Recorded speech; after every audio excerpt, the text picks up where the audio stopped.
For the Buccaneers is Gary Davis. He is flanked to his left by Tony Davis and to the right side by Isaac Higgins. All right, Fritsch to kick it off, and the ball game is underway. It is coming down to the former Dolphin, Gary Davis, at the 7. Across the 15, heading to the outside on the left. Ronnie Coleman hauls him down at the 18-yard line. Good coverage by the Oilers on the kickoff. Ronnie Coleman, a reserve running back, bringing down Gary Davis. A 12-yard return for Davis. And so Tampa Bay sets it up inside its own 20-yard line.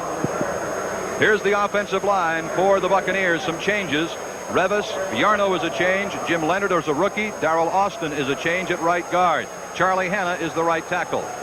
In the backfield, Ricky Bell and Jerry Eckwood. The receivers, Gordon Jones and Isaac Higgins. The tight end is Jimmy Giles. And the quarterback, Doug Williams. He's had problems the last 2 weeks, completing only 15 out of 52 passes. It's an I formation for the Buccaneers, with Bell as the tailback in the I, and he cuts it up inside before Greg Bingham wrestles him down. Now a change in that starting lineup for the Tampa Bay Buccaneers, and we'll get to that in just a second. First of all, let's look at the Houston defensive team. The front three, Doris Culp and Jesse Baker, the fine second-year player. The linebackers, Ted Washington, Art Stringer, Greg Bingham, and Robert Brazil, the All-Pro. In the secondary, J.C. Wilson, Greg Stenrick, Vernon Perry, and Mike Reinfeldt. The gain was to the 24-yard line, a gain of 4. It'll be second down and 6 for the Oilers, for the Buccaneers. In motion is Higgins. This is Eckwood to the left side. Eckwood wrapped up at about the 28-yard line. Brazil was there. On the bottom of the stack was Kenny Kennard, the fine nose tackle. There's Bum Phillips, and he too is a concerned man, George. Well, the Oilers use a 3-4 defense. They're coached by Eddie Biles as the defensive coordinator, and he sends all the signals in from the sidelines. He calls all the defenses, and they rank number 1 in overall defense in the AFC. The Buccaneers changing up again in the offensive backfield. They've got Johnny Davis in there with Bell on 3rd and short yardage from their own 33. It is Davis a first down. Still going across the 30 to about the 33. Gang tackle, but not before he picked up the first down. Making the stop for Houston, Andy Doris, number 69. A veteran defensive end who kind of kicked around in the league, George, before he finally found a home here in Houston. That was a big first down for the Buccaneers. They have to run the football, establish the running game, give the quarterback a little help. Now he's had a lot of criticism, but it isn't all his fault. That's a slant, M blocking, pretty good running, picks up the first down. First down call. This is Eckwood on the sweep. 30, 35. Horse collared short of the 40-yard line. J.C. Wilson over there, along with their outstanding safety man, Mike Reinfeldt, coming up to make the stop for the Oilers. You know, we said earlier, both teams are at the crossroads. Both teams have to win. The Oilers haven't won in 2 weeks. They've been upset. The Bucs haven't won in 4 weeks. The weird thing about it is, George, that they're both better ball clubs than that. Yes, they are. A second down and 5 yards to go for the Buccaneers at their own 43. Doug Williams has been running the ball pretty well this year, more than any other time. The up-back, Davis carrying across the 40-yard line. Greg Bingham, the veteran linebacker from Purdue, to make the stop for Houston. Bingham has been in the league 8 years. Big guy, 6'1", 230. Ball spotted just across the 41 to the 42-yard line, so it's third and a little better than a yard for the Buccaneers. You know, Tampa's doing what they have done well in the past, especially last year. Run the football, establish the run, and then go to the play-action pass. A double tight end alignment again on third and just a little more than a yard for the Buccaneers at their 42. Eckwood on the sweep. Oh, he got blown down. Tremendous hit. That stopped the first down by Vernon Perry. He did not let Eckwood continue with any momentum at all. Well, they're running wide side, strong side. Perry, number 32, comes in, puts his shoulder in, locks his arms, makes a picture tackle. That's the type of tackle you want to put on a training reel. I was going to talk about that, exactly. Deep for the Houston Oilers to retrieve the punt is the 15-yard line. is Carl Roches from Texas A&M. He is a rookie, a 26-year-old rookie. Blanchard gets the kick away, tumbling at the 21-yard line. This is Roches. He's in trouble, big trouble.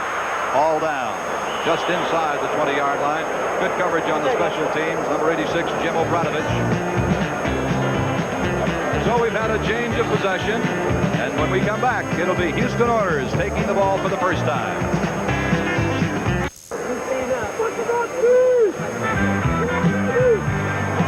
We'd like to welcome the viewers of the Philadelphia-Dallas game, won by the Eagles 17-10 over Dallas, to the Astrodome in Houston. This is Gil Santos along with George Allen. The Buccaneers against the Oilers. This is the first play from scrimmage for Houston, with Tim Wilson carrying to his own 24-yard line. Tampa Bay forced to punt after their first series, and now the Oilers trying to do something. Now Stabler calls all his own plays, just the opposite of what they do on defense. Casper lined up on the weak side, number 87, the same number he wore in Oakland. Maybe we'll get a chance to see Casper blocking. This is where I think he'll really be an asset to this ball club.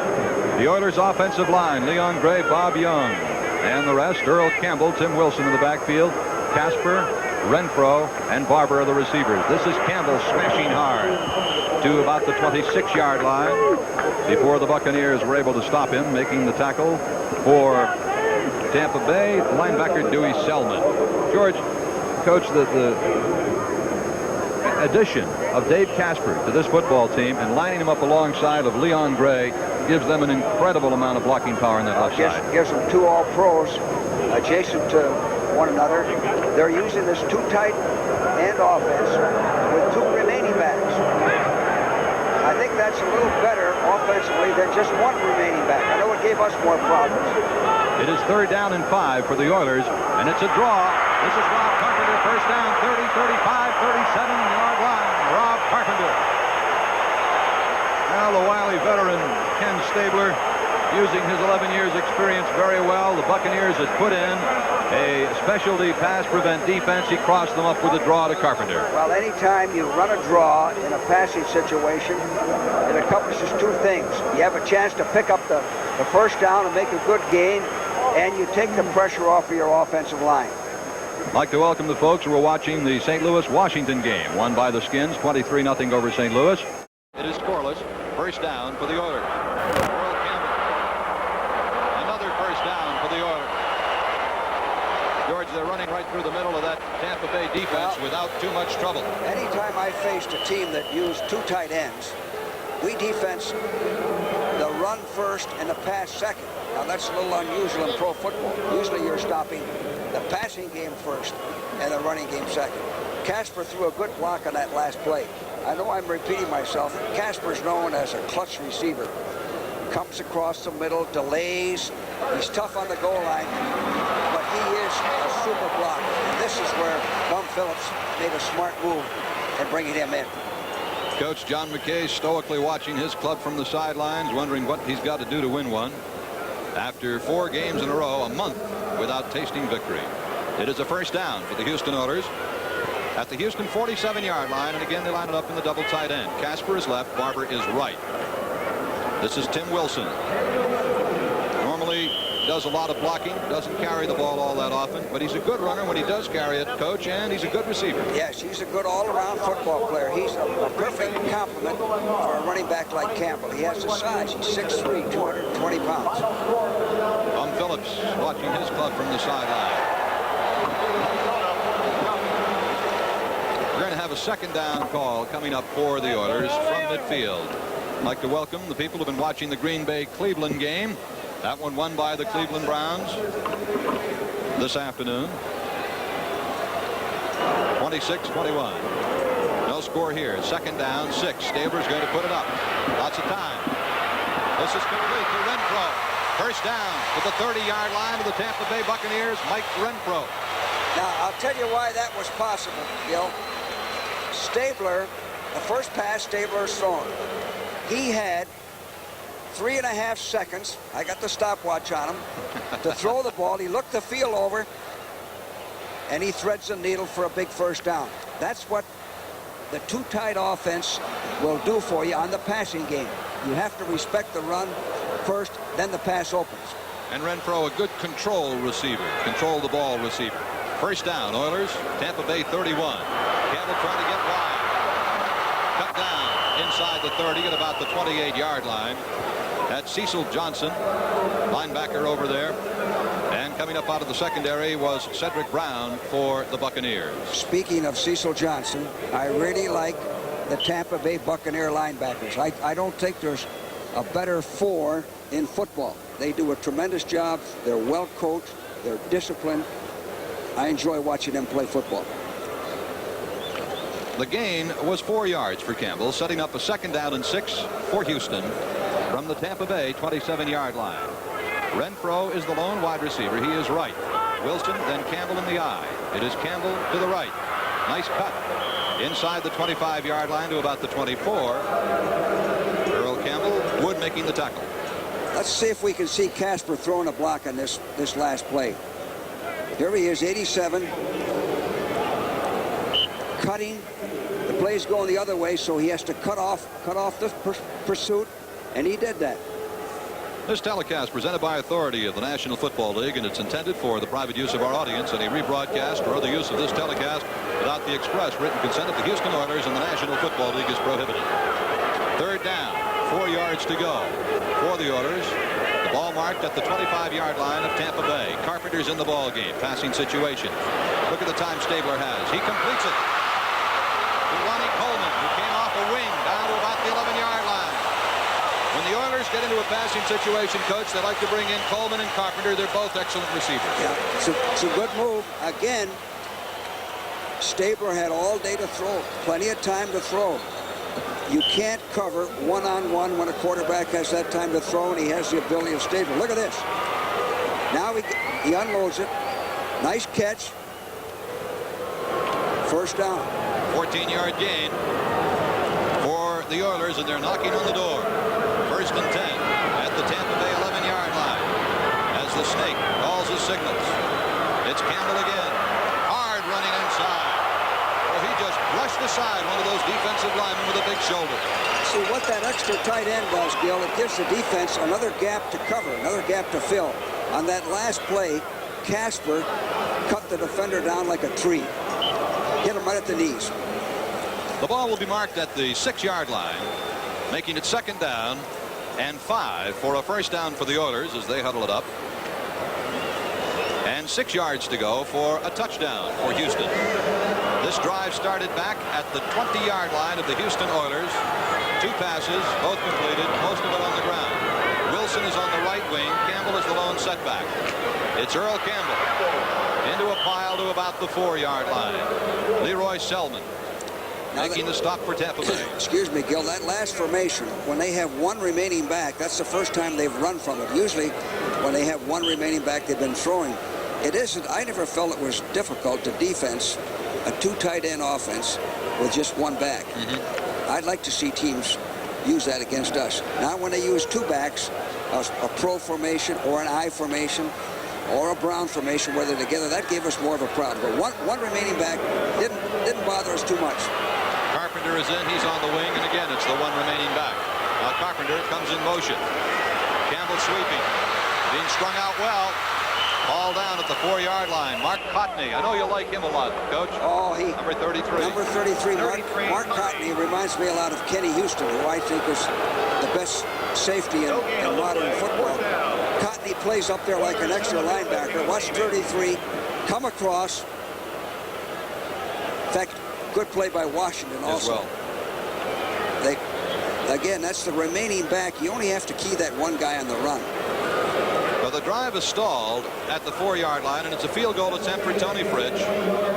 Gifford Nielsen will hold. They mark the spot at the 11-yard line, and it'll be a 21-yard field goal attempt for Tony Fritsch, who has not missed a field goal or an extra point this season. And he still hasn't. So the Oilers break on top with a 21-yard field goal by Tony Fritsch. It's 3-0 in favor of Houston as the Astrodome starts to go wild with a shaking of the Shakers. The Houston Oilers holding a 3-0 lead off the toe of number 16, Tony Fritsch. 12 plays, 76 yards, 8 minutes and 21 seconds before Houston scored its touchdown. The kickoff to Gary Davis at his 5. Middle return, turning it to a right return at the 20, right into the waiting arms of number 28, Jack Tatum, making the stop, and Darrell Hunt, number 50. Well, Darrell Hunt is one of their better special team people. He's very physical, has good speed. Here he is, number 50, going down on the kickoff, running with good arm action and leg action, picking up speed, going right in, taking on a blocker, getting rid of him, getting rid of another blocker and helping on the tackle. That's the way you like your kickoff coverage team to play. First down, Tampa Bay at its own 24. The quick pitch to Ricky Bell. Not enough room. I tell you, Gil, it's very difficult to sweep a 34 defense. Now, Tampa, both teams use a 34 defense, but the Oilers and that 34 defense, active linebackers, it's difficult to get wide out against a good 34 defense. It's designed to stop the run. You're going to be limited in your pass rush because you got 3 guys and they're head on. It's a 4-yard gain for Bell. Ball marked at the 28-yard line, second down and 6. Isaac Hagan's going in motion for Doug Williams. This is Davis, the fullback from Alabama. To about the 33-yard line, Mike Reinfeld up to make the stop along with Robert Brazil. Coach, what about the 3-4 defense? Do you like it? Do you think it is a championship-type defense in the National Football League in 1980? Oh, I think it's a championship defense. Yes, I don't like it myself because I base everything on rushing a passer. I think you got to be able to rush the passer in the National Football League. I always used 4 down linemen for the pass rush. You have to dog somebody with this 34 to get the rush. You have to send in 1 or 2 people. Third down and short yardage for the Buccaneers from their 33-yard line. Minute and a half to go in the quarter. And a first down carry to about the 35-yard line.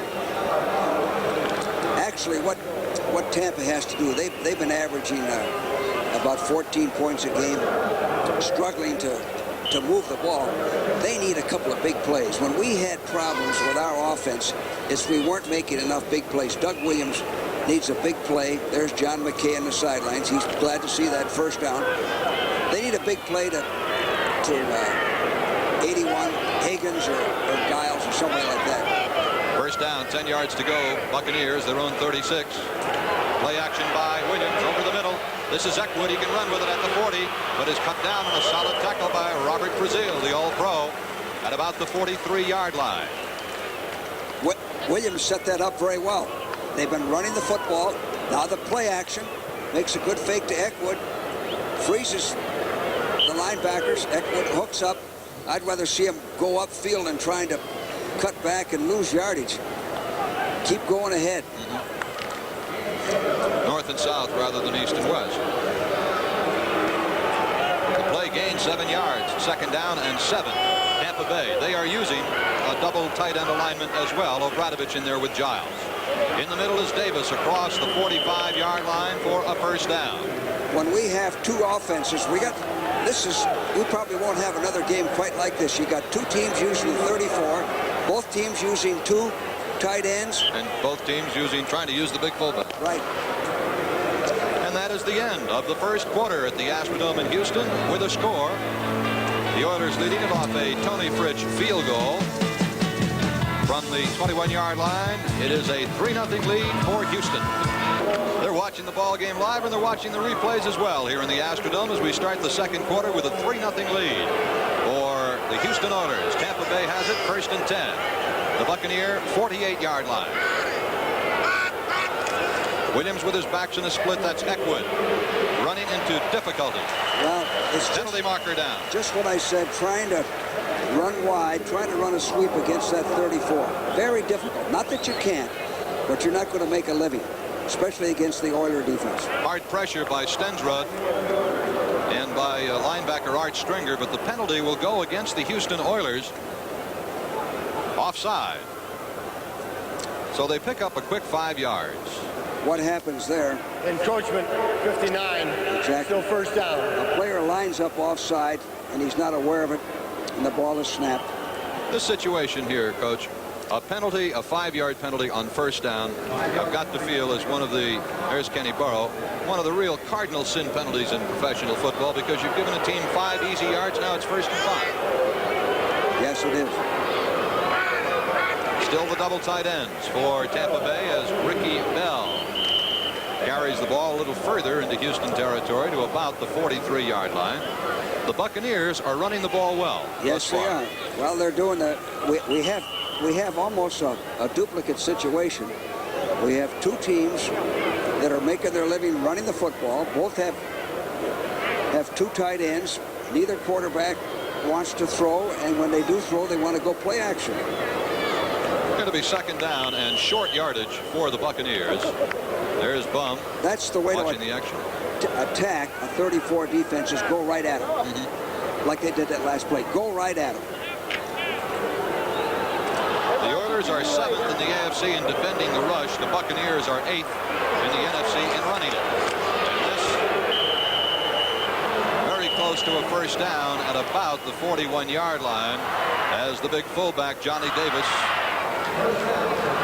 6'1", 235-pounder from Alabama, carried. It is a Tampa Bay first down at the 41 of Houston. Now here comes Ricky Bell in with a play. They've got the Oiler defense set up now for a play action pass. Something deep. They're still lined up with 2 tight ends. So the Buccaneers are doing to the Oilers what the Oilers are trying to do to them. And here's Williams going over the middle. It is tipped away by J.C. Wilson, intended for Isaac Higgins. They did what we predicted. That was the right thing to do. He had the time, no rush. Play action. Held up the 3 rushmen. Here it is. Pretty good fake to Eckwood. He has plenty of time. You see that? Good defense. Outstanding play by J.C. Wilson. Ball was tipped by Wilson. Oh, make it a 2nd down for the Tampa Bay Buccaneers. Youngster enjoying the ball game with his Houston Oilers hard hat on. It is 2nd and 10 at the 41-yard line of Houston for Tampa. Now they go to 2 wide receivers as Gordon Jones has come in. They go to Eckwood, being chased down by Stringer, number 56. Stringer, very active linebacker. That's a good name for a linebacker, Stringer, because you want him to string it out. But on that last play, going wide, again, Perry, number 32. What an acquisition he was for this ball club. Right up there. Good force man, good hands. Difficult to make, see, lost a yard. Difficult to make much against a good 34 team like Houston. Going wide. Perry played pro football in Canada with Montreal in the Canadian Football League before signing last year with Houston. Now a double wing for the Buccaneers on 3rd and 11. And Williams has time, and a flag is down, and it is complete at the 23-yard line. But a penalty flag is down. Larry Mucker making the catch.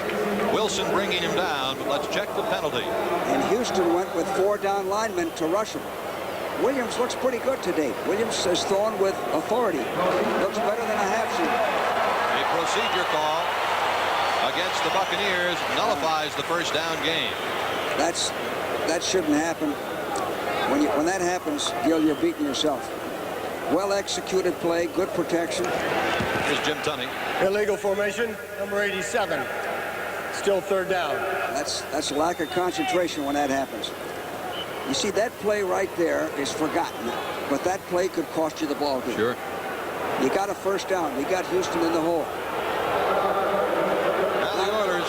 Now you're 3rd and 16. With 3rd and 16, gearing it up with a 4-man front. The Buccaneers have Jones wide to the left. Another flag is down over the middle. It's complete to Eckwood. He stopped at the 39-yard line, but another penalty marker is down. Now they had a little more pressure on Williams that time. And the Oilers are applauding. Vernon Perry points and says it is against Tampa Bay. Jim Tunney gives the indication. Procedure call again against the Buccaneers. These are the types of things that have been plaguing the Buccaneers so far. They're 2-3-1, and That's one of the reasons. You can't do things like that and be consistent. Illegal formation. Number 81 not on the line of scrimmage. Penalty declined. 4th down. So the penalty is declined by the Oilers, and that'll bring on Tom Blanchard, averaging 42 yards a punt for the Buccaneers. I like Blanchard. He's always done a good job of kicking when I've watched him. All right, the line of scrimmage is the 39-yard line. Blanchard standing at his 46. Get the kick away from just about midfield. 3 men deep for the Oilers at their 10-yard line. Good snap. Aiming coffin corner right. And it hits the chalk on the goal line. It bounces into the end zone. Automatic touchback. They will come out to the 20-yard line. So a 21-yard field goal by Tony Fritsch is the difference right now here in Houston. Alrighty, it is a 3-0 lead for the Houston Oilers over the Tampa Bay Buccaneers with 12:44 to go in the second quarter. And it's Oiler ball, 1st and 10 from the Houston 20-yard line. The tailback Earl Campbell breaking it big. Out close to the 30. A 29 from the 20-yard line to the 29-yard line. A gain of 9 yards for Earl Campbell. Just a quick hitter right up inside. Well, that's the type of play that I referred to earlier. That's the type of play. And blocking, quick hitting, straight ahead. You might double the nose man once in a while. It's a lead play. See, Wilson leads through. It's a strong sound. It's an old-fashioned single wing play from the I formation. So far, Earl Campbell, 35 yards rushing, 8 carries, 2nd and 1. Campbell got it again. Boy, he's running hard today, Coach. Running hard. I tell you what that type of football does. It puts the pressure where it belongs on the offensive linemen. They like that. They don't want to pass block all day. This lets the offensive line be physical. Campbell's a physical back. You're letting him do what he does well. That's good offensive football. I was talking to my old friend Leon Gray last night at the hotel and asked him how it felt to block for a runner like Campbell, and he said it's just great. Just give him a little bit of room and he goes. Campbell has 402 yards rushing, 3 touchdowns coming into this ball game. 1st and 10 Oilers. Their own 37-yard line. Stabler play action. Lots of time going deep. Renfro, great catch. Mike Renfro. What a superb catch. I thought they said Ken Stabler couldn't throw it deep anymore. What a catch. First of all, it's a good call.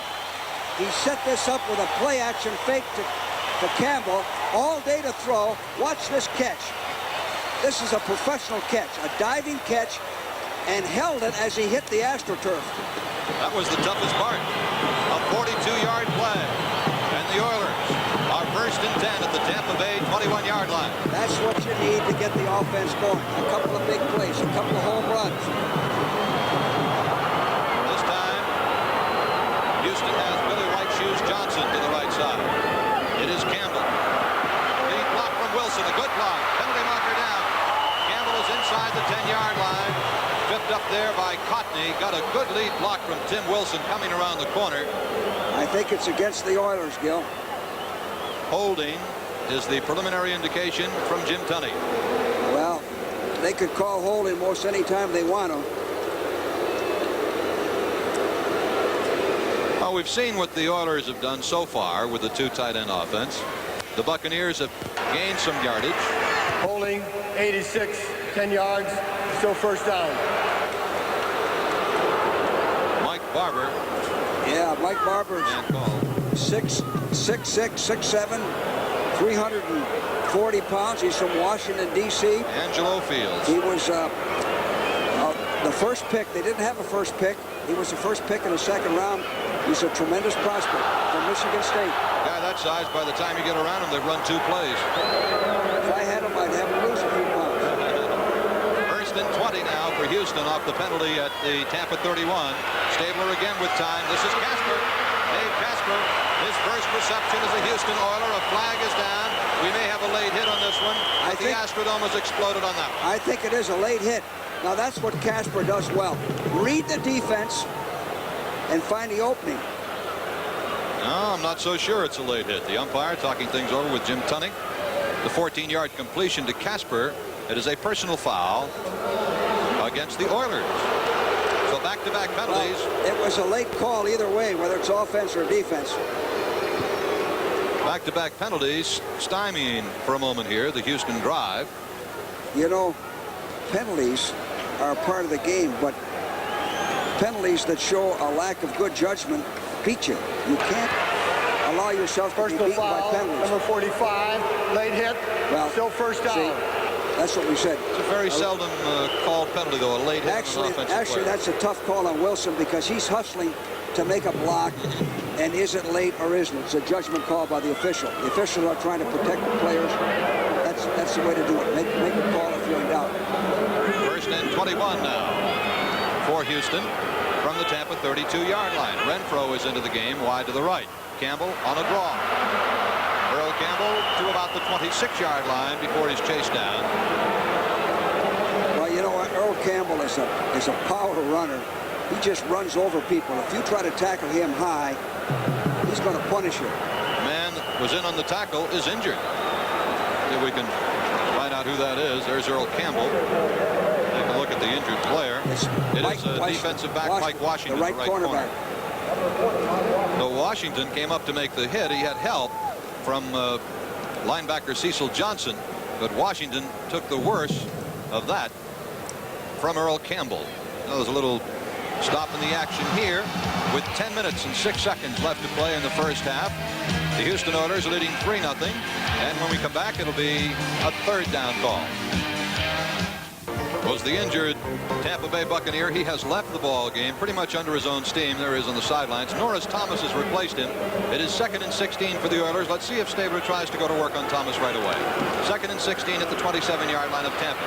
They're going to the left side. This is Tim Wilson. And he is to about the 22-yard line. Richard Wood making the stop for the Buccaneers. That's going to hurt them to lose Mike Washington. It looks like he injured his knee, although he came off under his own power. I hope it isn't serious. You hate to see knee injuries. The gain was just 5 yards, so it is 3rd down and 11. There's Washington on the bench with an ice bag on the right knee. Now the Bucs are coming in with their nickel defense, their pass rushing defense. And the Oilers come at them with 2 wide receivers and a slot left formation. And a man on the right wing. Stabler completes it.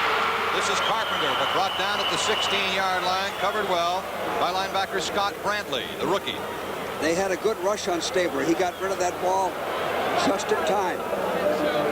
They went with 4 down linemen, just like the Oilers are. In the passing situation, they go to the 4 rushmen, which you have to rush the passer. So it sets up another field goal opportunity for Tony Fritsch. Coming into the ball game, Fritsch was 8 for 8 on the year. He is now 9 for 9, having hit one from 21 yards out earlier. Tomorrow is an anniversary day for Fritsch. He won't be able to attend. It's the 15th anniversary of the Austrian national soccer team's big World Cup win. He scored 2 goals in that game. He's a man for all sports. The kick is good from 31 yards out for Tony Fritsch. So he is now 10 for 10 on the 1980 season. When we come back, Fritsch will be kicking off to the Tampa Bay Buccaneers. A line drive. A 31-yard field goal for Tony Fritsch and a 6-0 Houston lead. There is Mike Washington has a bruised thigh. They don't know if he'll be back or not. Well, that's better news, the bruised thigh, than the knee. All right, Fritsch set to kick it off. Again deep for Tampa Bay is Gary Davis. 6-0 lead Oilers. Fritsch's kickoff short and fat. At the 10, this is Davis. 15, 20. Good coverage on the special teams by Houston, particularly in view of the fact that it was a short kick to about the 26-yard line. Jeff Groth is the man making the stop. The last play, last drive for Houston. 7 plays, 64 yards. Stabler, by the way, has completed all of his passes in this game so far. 6 for 6 for 100 yards. Well, that's what happens when you can run first and play action next. You put the defense on defense. And the Buccaneers have abandoned their 2 tight end offense, at least for now. They've got Jones to the left, Gordon Jones, and Isaac Higgins to the right. 1st and 10, the 26-yard line of Tampa. Going to put it up on 1st down. It's a screen. Bentley marker down. Eckwood 35. Hurdles travels across the 35 to about the 37-38 yard line. Drilled there by Greg Bingham, a very hard hitter. But a flag is down, holding against Tampa. That's a tough break for Tampa. Excellent call. 1st and 10. They hadn't shown a screen pass. Picked up a first down. That's a tough break. But when you get behind, 75, holding, 10 yards, still first down. Dave Revis, one of the 2 remaining expansion players on the Buccaneers. He and Cotney. Revis, one who committed the personal foul. when you get behind, you have to get out of that 2 tight end offense. They're back in it. Well, they got a long yardage situation. They're going to run the ball out. First down and 20 from the 16-yard line. The crowd at the Astrodome comes alive. This is the tailback. Bell to about the 16-yard line. Not an awful lot picked up there. Robert Brazil making the stop with safety man Mike Reinfeldt. As long as you're in the ball game, you can stick with that 2 tight end. But when you have to throw, if you throw with a 2 tight end, you're playing into the defense's hands. Now they're coming in with a change of personnel. 2nd down and 19. All right, Williams has spread Jones to his left and Higgins to his right. And the backs are in a wide split. It's a passing set. 2nd down, 19 yards to go from the 17. Instead, it's a counter, and it doesn't work at all to Ricky Bell. I'd like to welcome the folks who've been watching the Detroit-Chicago game. An upset this afternoon by the Chicago Bears in that one to our game here in Houston. It is 6-0 lead in favor of the Houston Oilers over the Tampa Bay Buccaneers. Gil Santos and George Allen. Now, Gil, you got a 3rd and long here, 3rd and 23. You got to go for the first down. You have to pass. You're behind 6-0. Again, it's a double tight end. Higgins is the lone wide receiver. 3rd and 23. Williams going long, airing it out. Penalty flag at the 45-yard line of the Houston Oilers. Well, that's what they did. They went for the big play. J.C. Wilson is the man covering. Now, Wilson got in the way of the receiver. Now, watch him. All he did was run in front of him, made him run through him.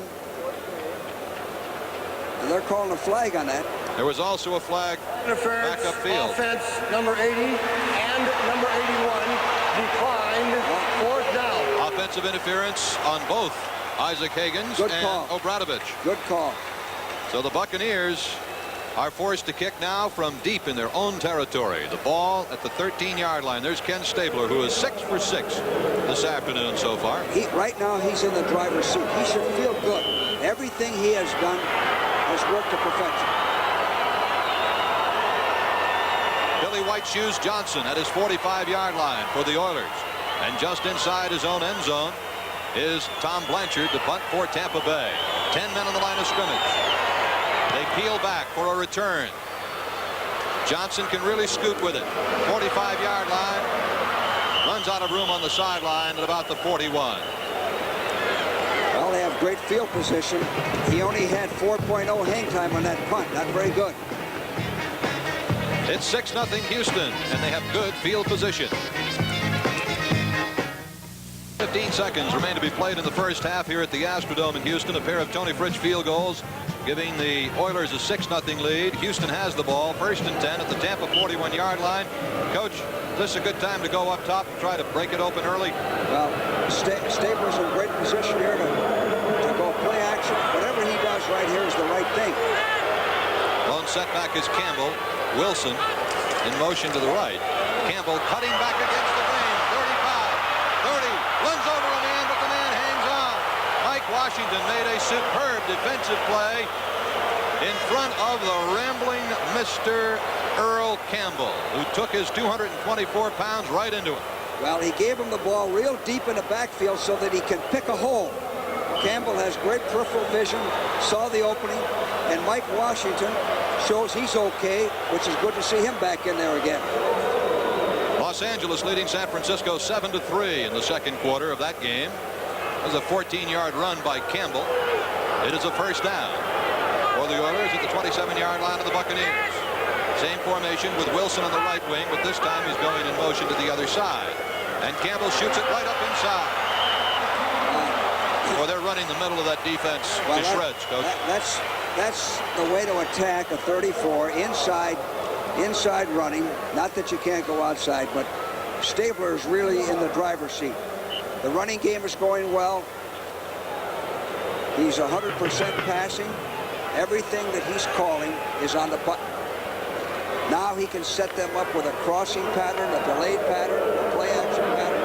Campbell has 12 carries for 69 yards already. Oh, he's having a heck of an afternoon. It is 2nd and 3 at the Buccaneer 20-yard line.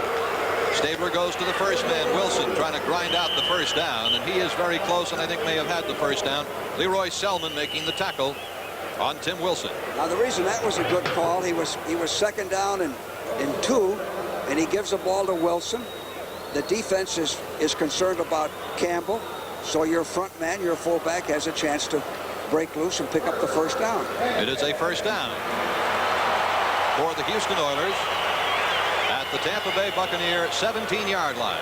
I like the way Stabler calls his game. He reminds me a lot of Billy Kilmer. He's got leadership qualities in there. He knows what to do. He's in charge. That's what you want with your quarterback. Right now, Stabler has his club marching again. He has Renfro to the right. Protection is there over the middle. Touchdown! Great throw by Stabler and a great catch by Richard Caston.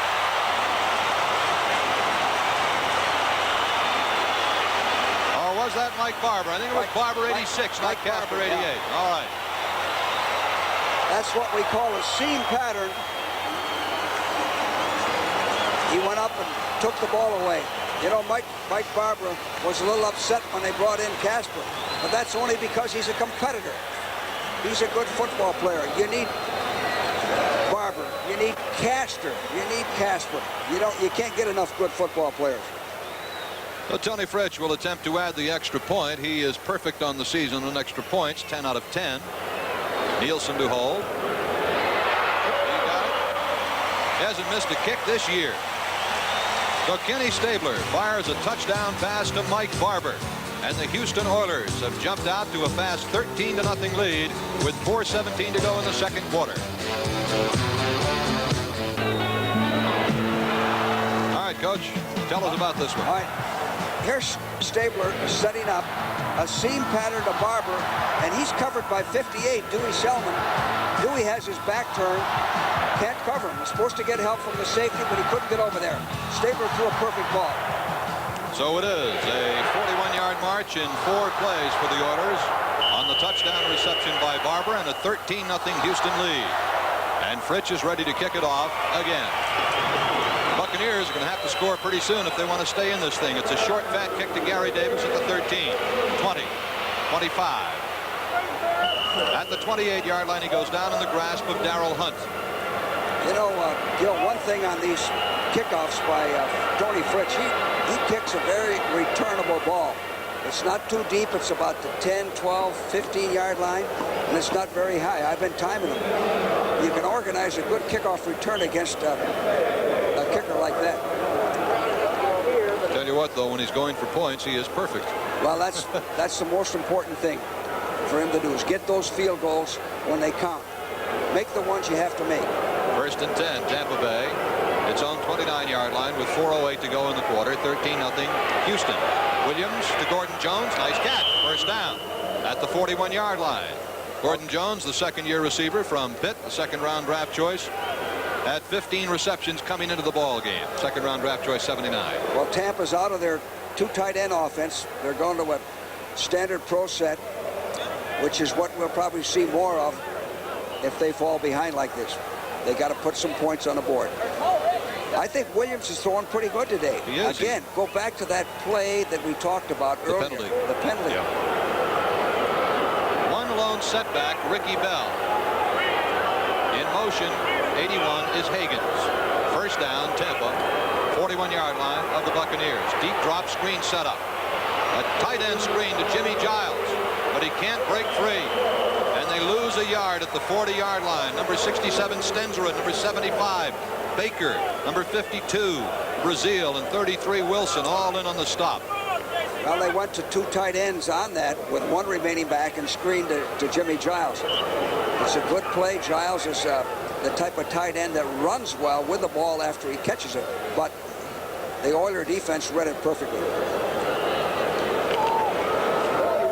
Well, we're glad to be in Houston, folks. 3:24, clock running, second quarter. Gil Santos and George Allen here at the Astrodome in Houston.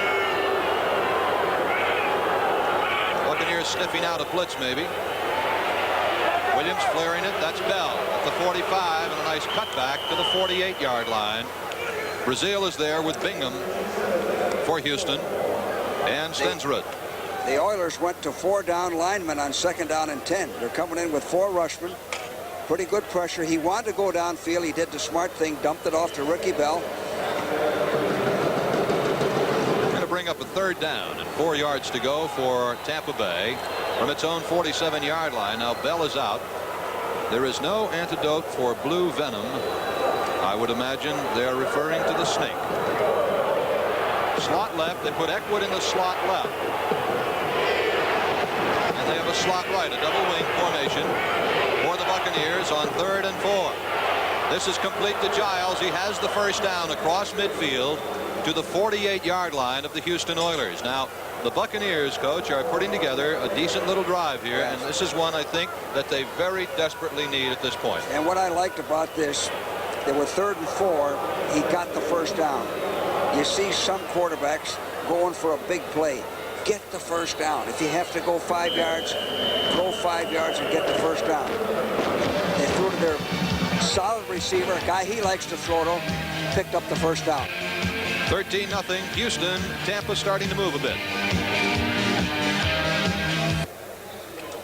Shot of John McKay and offensive coach Bill Nelson right there. I'm kind of wondering what strategy they're trying to plot to get on the board here, Coach.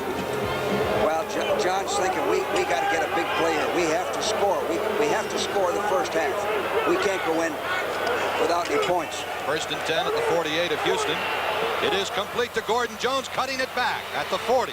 35, stiff-arming a man. Excellent play by Gordon Jones. Superb run after catching the ball. Now, you were talking earlier about you'd rather have your players running up the field with the ball, but in that instance, I think Jones made the right decision. What do you think? Good protection for Doug.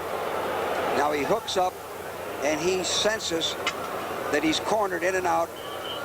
And in this particular case, yes, he showed pretty good judgment. But if when you have the first down, keep the first down. Don't try to come back and then end up losing the first down. 17-yard play from Doug Williams to Gordon Jones. It is first down, Tampa Bay at the Houston 31-yard line. Jones again is to the left. Isaac Higgins is to the right. The backs are Bell and Eckwood. Williams looking for the quick out, and it's incomplete. Just a flare to Eckwood. He overthrew it. Well, if we could see that again, whether we can or not, number 52, Brazil, is right in his face. He had to throw that ball.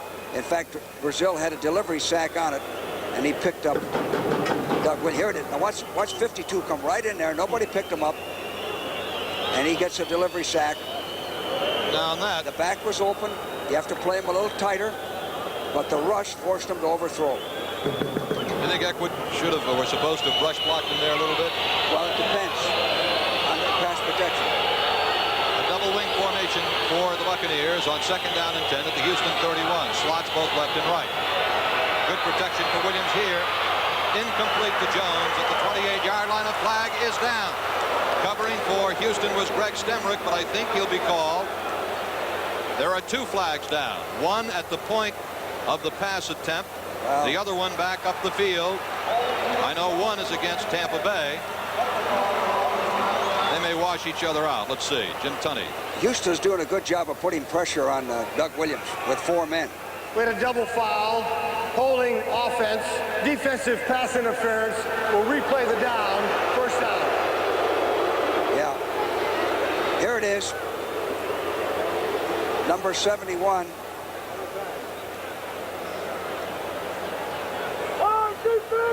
The defensive penalty Actually, I thought it was pretty good defense, but it's a judgment call. You can go either way.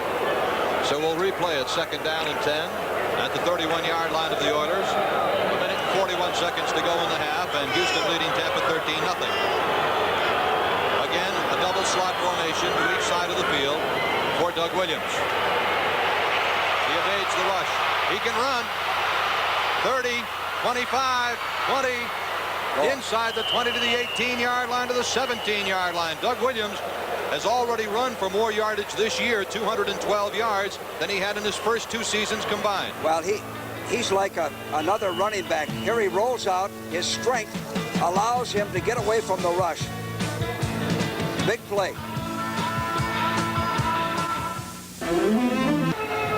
The Tampa Bay Buccaneers have just called their first timeout of the first half with 1 minute and 31 seconds to go, stopping the clock, the ball down at the Houston Oilers 17-yard line. The Oilers leading 13-0. Coach, the importance of calling your timeout strategically here, you can almost orchestrate it as if you were leading a symphony orchestra, can't you? John McKay has done a fine job here. He has all his timeouts. He just used one, which is smart. You got good field position. You have 2 timeouts left. You don't want to make a mistake. Many games we've done, we'll see a ball club come into the last 2 minutes. Their timeouts are all expired. It can cost you the ball game. You save your timeouts in pro football. You do everything to save your timeouts. First down, 17-yard line of Houston. The Buccaneers threatening. Jones left, Hagan's right. Doug Williams.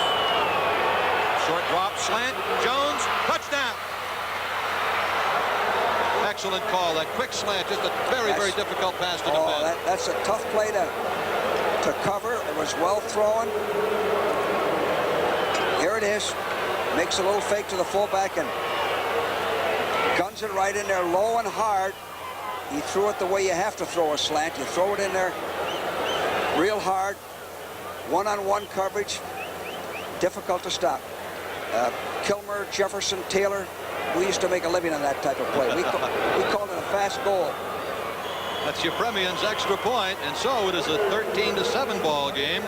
And the score coming, I think, Coach, just when the Tampa Bay Buccaneers really needed it with 1 minute and 25 seconds to go in the half. They were down 13-0. They were reeling a little bit. You know, we said earlier, Doug Williams is throwing the ball well today, better than we've seen him in the past.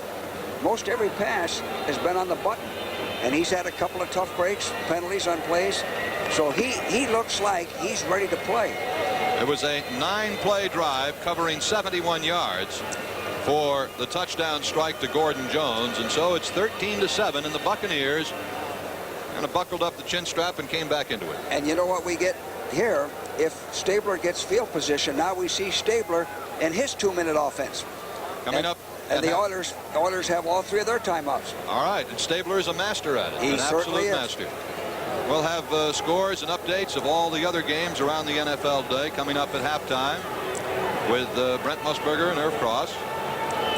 Right here, it is a 13-7 lead in favor of the Oilers over the Buccaneers, who have just marched 71 yards very smartly for the touchdown. Garo Yepremian to kick it off for Houston for Tampa Bay. Not the greatest kickoff man in the world either. Accurate field goals, short kickoffs. This is Billy White Shoes Johnson at the 13. 20, Roaches rather. 30. Carl Roaches to the 35-yard line. Well, we used to start our 2-minute drill, depending upon, of course, the time in the game at the 4th quarter.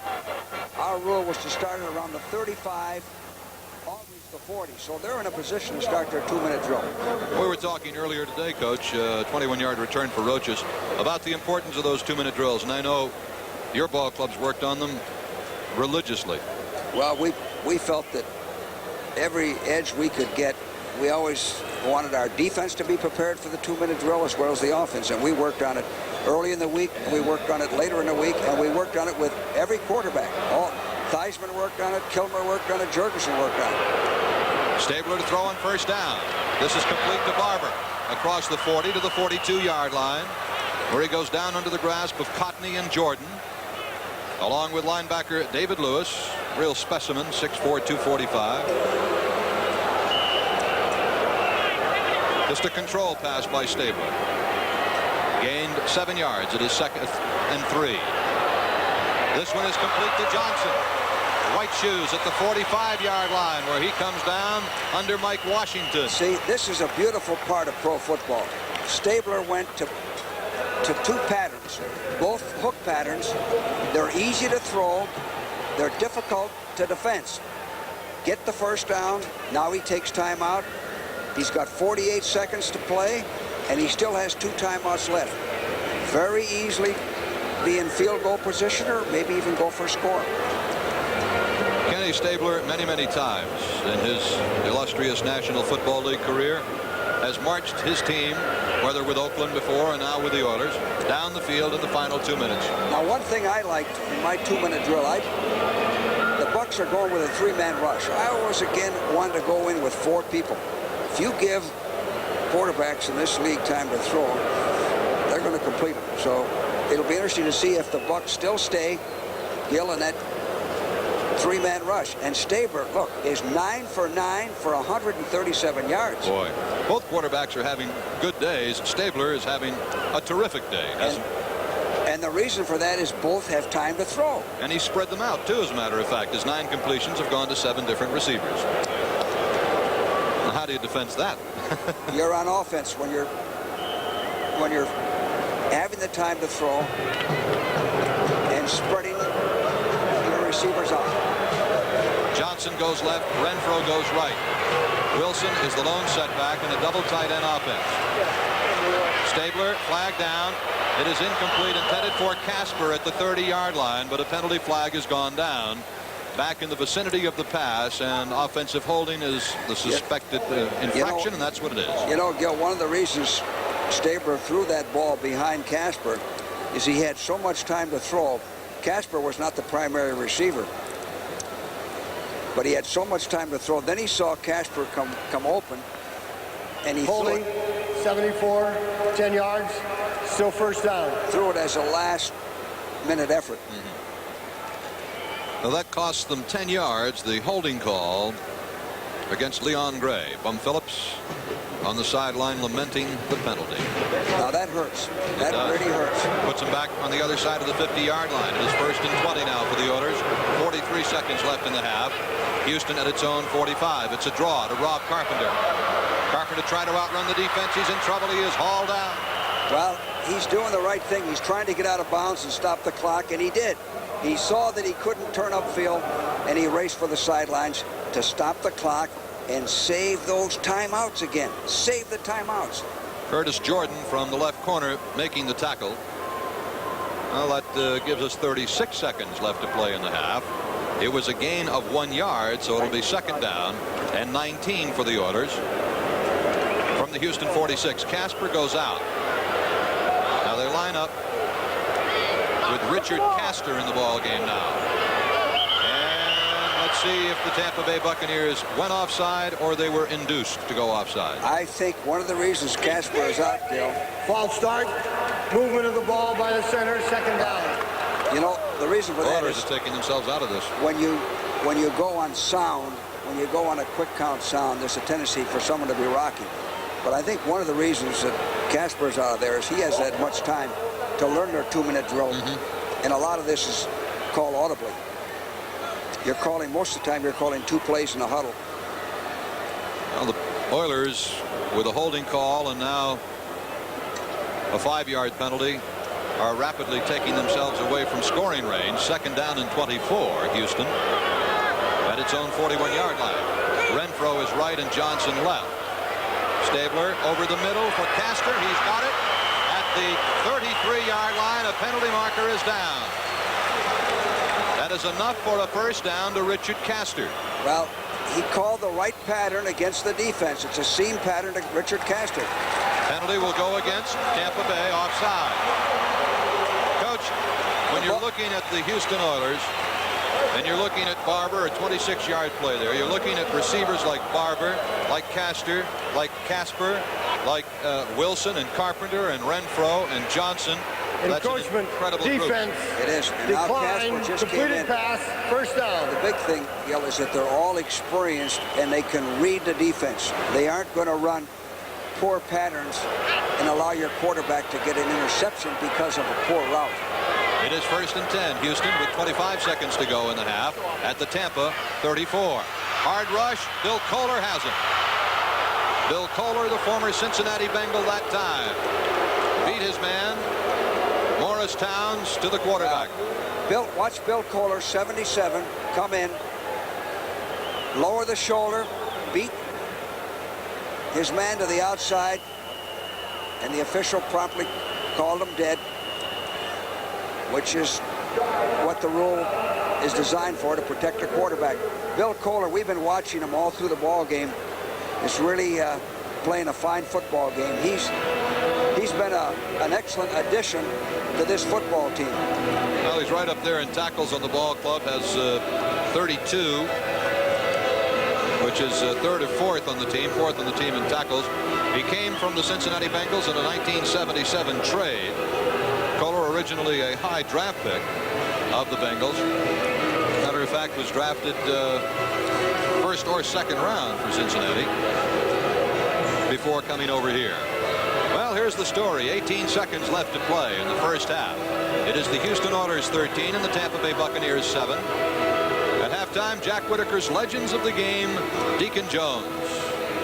Great football player. I had the privilege of inducting Deacon into the Hall of Fame in Canton, Ohio, a couple of months ago. No better defensive player than Deacon Jones. He practiced the same way he played. Went all out all the time. Isn't that the way it's supposed to be? You play as you practice. That's often said, but very seldom done. But Deacon was that type. He didn't need anybody to push him. He was a self-motivated athlete. Let's see what Ken Stabler has in his bag of tricks here. Second down, 23 yards to go for the Oilers at the Buccaneer 47-yard line after the sack by Bill Kohler. Renfro right, Johnson left, Carpenter the back. Stabler going deep. This man is open. Battled away by Mike Courtney. Mark Courtney, a great play. You were talking about him earlier, Coach. He made the play there. I like him. He's a smart football player. He's good on the run. Now here he is going deep. Stabler steps up, has the time to throw, going for the bomb.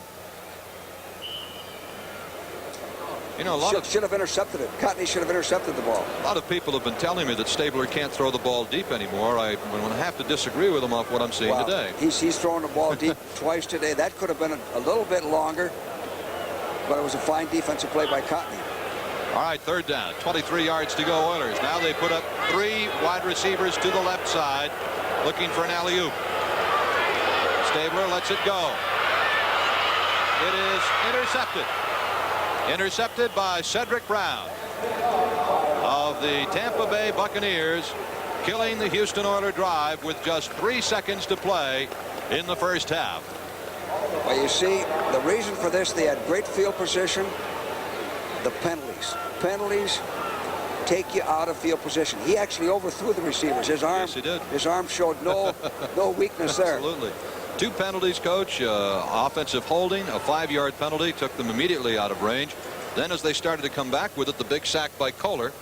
And so we've still got a 6-point ball game with just 3 seconds to play in the half, and the Buccaneers will just let it run out on 1 play. And you want to make sure you have 2 hands on the ball and don't make a mistake here. All right, Doug Williams, the final play of the first half. Just falls down. He is touchdown. And the gun sounds, ending the first half of play. It has been a good first half. Tasted light beer. Hey, try.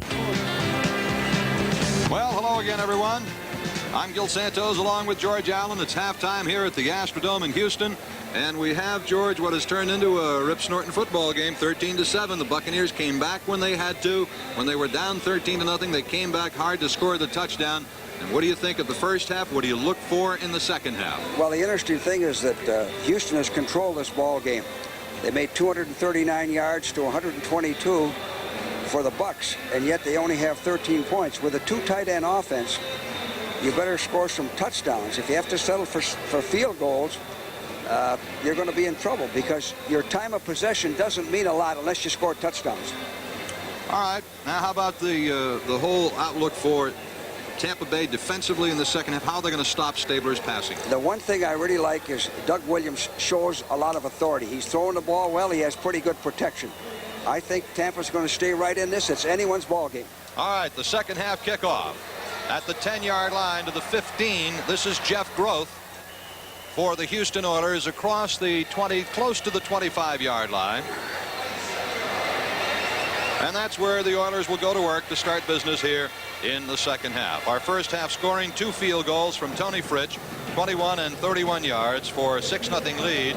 Then in the second quarter, a 17-yard touchdown. Stabler to Barber made it 13-0 with 4:17 to go. But the Buccaneers came back a 71-yard drive, scoring with a minute and a half to go in the half on a 17-yard pass from Williams to Jones. And that's where we stand, 13-7, Houston. Again, the double tight end alignment for the Oilers, and Earl Campbell comes off the left side at the 30, 33-yard line. He turned following the blocking of those 2 all-pro football players on that left side, Dave Casper and Leon Gray. Well, as we said at the top of the show, Casper is going to help this team, the Oiler team, because of his blocking. He's a super blocker, and that's something that people sometimes don't realize. He's a fine receiver, but with their offensive line and a guy like Campbell, they can use another outstanding blocker. It was a gain on the play of 9 yards. So it's second down and a yard to go for the Oilers. From their own 34, Campbell inside. No, that breaks it outside and loses yardage. Campbell ran up inside, but everything was stuffed up there, and he tried to ad-lib. Well, Campbell usually picks a hole pretty well. When you circumvent or try to make a spontaneous play, you stand the chance of being thrown for a loss, and that's what happened there. Sometimes you're better off to stay with the blocking and get a yard or 2 or maybe no gain than try to turn a broken play into a big gain. Now you lose 3 or 4. Put yourself in a hole. Ball marked back to the 32-yard line, where it will be 3rd down and 2 for the Oilers. Oilers at their own 33-yard line is where it's marked. Stabler calling signals for Houston. It is Campbell trying to move the pile. Good defense by the Buccaneers as they gang tackled. Had Bill Kohler over there again. He's playing an excellent game. Dewey Selman, number 58, making the stop. Well, what happened there is that Tampa penetrated. They got across the line of scrimmage. They forced Campbell to go wide. No chance to pick up the first down. Lead man for the Tampa Buccaneers is Danny Reese, deep for Tampa Bay, and Parsley stands at his 15-yard line. Good punt. There is Parsley for the Oilers from his 15. 12:44 to go, 3rd quarter. Good defensive series for Tampa Bay there. Yes, it looks like they're fired up. They're coming hard. Punt bouncing at the 40, and it takes a Tampa Bay bounce. Comes back the other way, finally down by Groth at the 45-yard line. So the Tampa Bay Buccaneers take over the ball with a chance to go out in front now here early in the 3rd quarter. It is 13-7 in favor of Houston. Reasons for Parsley's short punt. He has pressure by Brantley, 52, and 78 Radford, and he only gets off a 25-yard punt. So this sets up Tampa Bay in good field position. 1st and 10 Buccaneers. Their own 45-yard line. Eckwood and Davis are the running backs. That's Higgins in motion. First down call. This is Jerry Eckwood. Good hole. Running hard. Loses the ball. Picked up by the Houston Oilers back inside the 30-yard line. Wow. And a penalty marker is down. Greg Stemrick picked up the loose football. Fine blocking at the point of attack. A direct hitting play. The way you want to attack that 34. He had everything going. That's what you hate to see. You're behind and you fumble, and you give the other club the chance. 3 pigeons just went flying by, and I wonder how they got in here. Well, the penalty is against the Houston Oilers, but they retain possession of the ball, and an important turnover, I think, Coach. The Buccaneers, I'm sure, were fired up from scoring late in the first half, fired up from stopping Houston's first offensive thrust. Personal foul, number 32 at the end of the play. 15 yards, Perry. first down. Well, Eckwood was trying to go all the way. He's trying to fight for every yard, and that's one of the reasons you fumble. He's spinning and turning, and I'm sure John is disgusted with that because they could have gone ahead that drive. That's right. So it is 1st and 10 for Houston now. Ball at the Oiler 14-yard line. Stabler has them set. Wilson and Campbell and an eye. It is Earl Campbell. He's across the 15-yard line to about the 18. A lot of people in the stop for Tampa Bay. All right, let's watch Casper blocking on this play. 87. Standing him up, keeping his feet. A stalemate. When you have a stalemate like that, the offense wins. And you know the other thing about Casper, he enjoys blocking. Some guys don't want to block. They want to catch the pass. See, they know that you get the limelight catching the football, but Casper enjoys blocking. 2nd down and 6 now for Houston. Ball at its 18-yard line. Campbell to the right this time. It does not get very much. Maybe a 2-yard gain to the 20-yard line. Good coverage by Tampa Bay. Gil, what I noticed right away is that this Tampa defense seems to be a little more aggressive. They seem to be fired up. They seem to be taking control of the line of scrimmage. Well, last week against the Green Bay Packers, they allowed 569 offensive yards in that overtime game. Well, that's... So I think they probably feel they've got some making up to do. The other thing, you can't expect them to play defense like they played last year. Last year they were just fantastic. You can't play defense like that year after year. 3rd and 4 from the 20. This is Rob Carpenter, first down.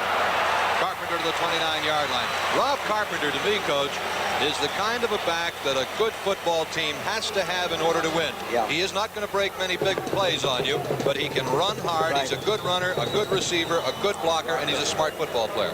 And one more thing, he doesn't make mistakes. Exactly. A lot of clubs would say, well, he's not fast enough. Too much emphasis is put on speed. Give me the guy that doesn't make mistakes. That's the type of player I want. And So, Carpenter's that type. He certainly is. Houston picks up the first down, 1st and 10. Oilers at their own 29. Play action by Stabler. Pump faking. This is Tim Wilson. 35, 40-yard line, and another Houston first down. See, Tampa took away the downfield pass. Stabler wanted to go downfield, play action. Look how deep he sets up. All day to throw. Look at that time. Now he dumps it off to Tim Wilson. Pretty good run. Picks up a first down. So with 10 minutes and 4 seconds left to play in the 3rd quarter, the score remains Houston 13 and Tampa Bay 7. You take more of a pounding, and especially on a synthetic surface. We always had more bumps and bruises after we played on an artificial surface. Well, the players throughout the league just aren't all that crazy about it. First down, 10 yards to go, Oilers. Their own 40-yard line. Renfro is to the right for Ken Stabler. This is the draw to Campbell. Read very well. Tackle made by number 78, Bruce Radford, a reserve defensive lineman from Grambling who played at Grambling with Doug Williams, the Tampa quarterback, originally drafted by the Denver Broncos. If Stabler can't get his running game going any more than this, you see, now he's 2nd and 11. He's going to have to throw the ball, and he's going to have to come out of the 2 tight end offense.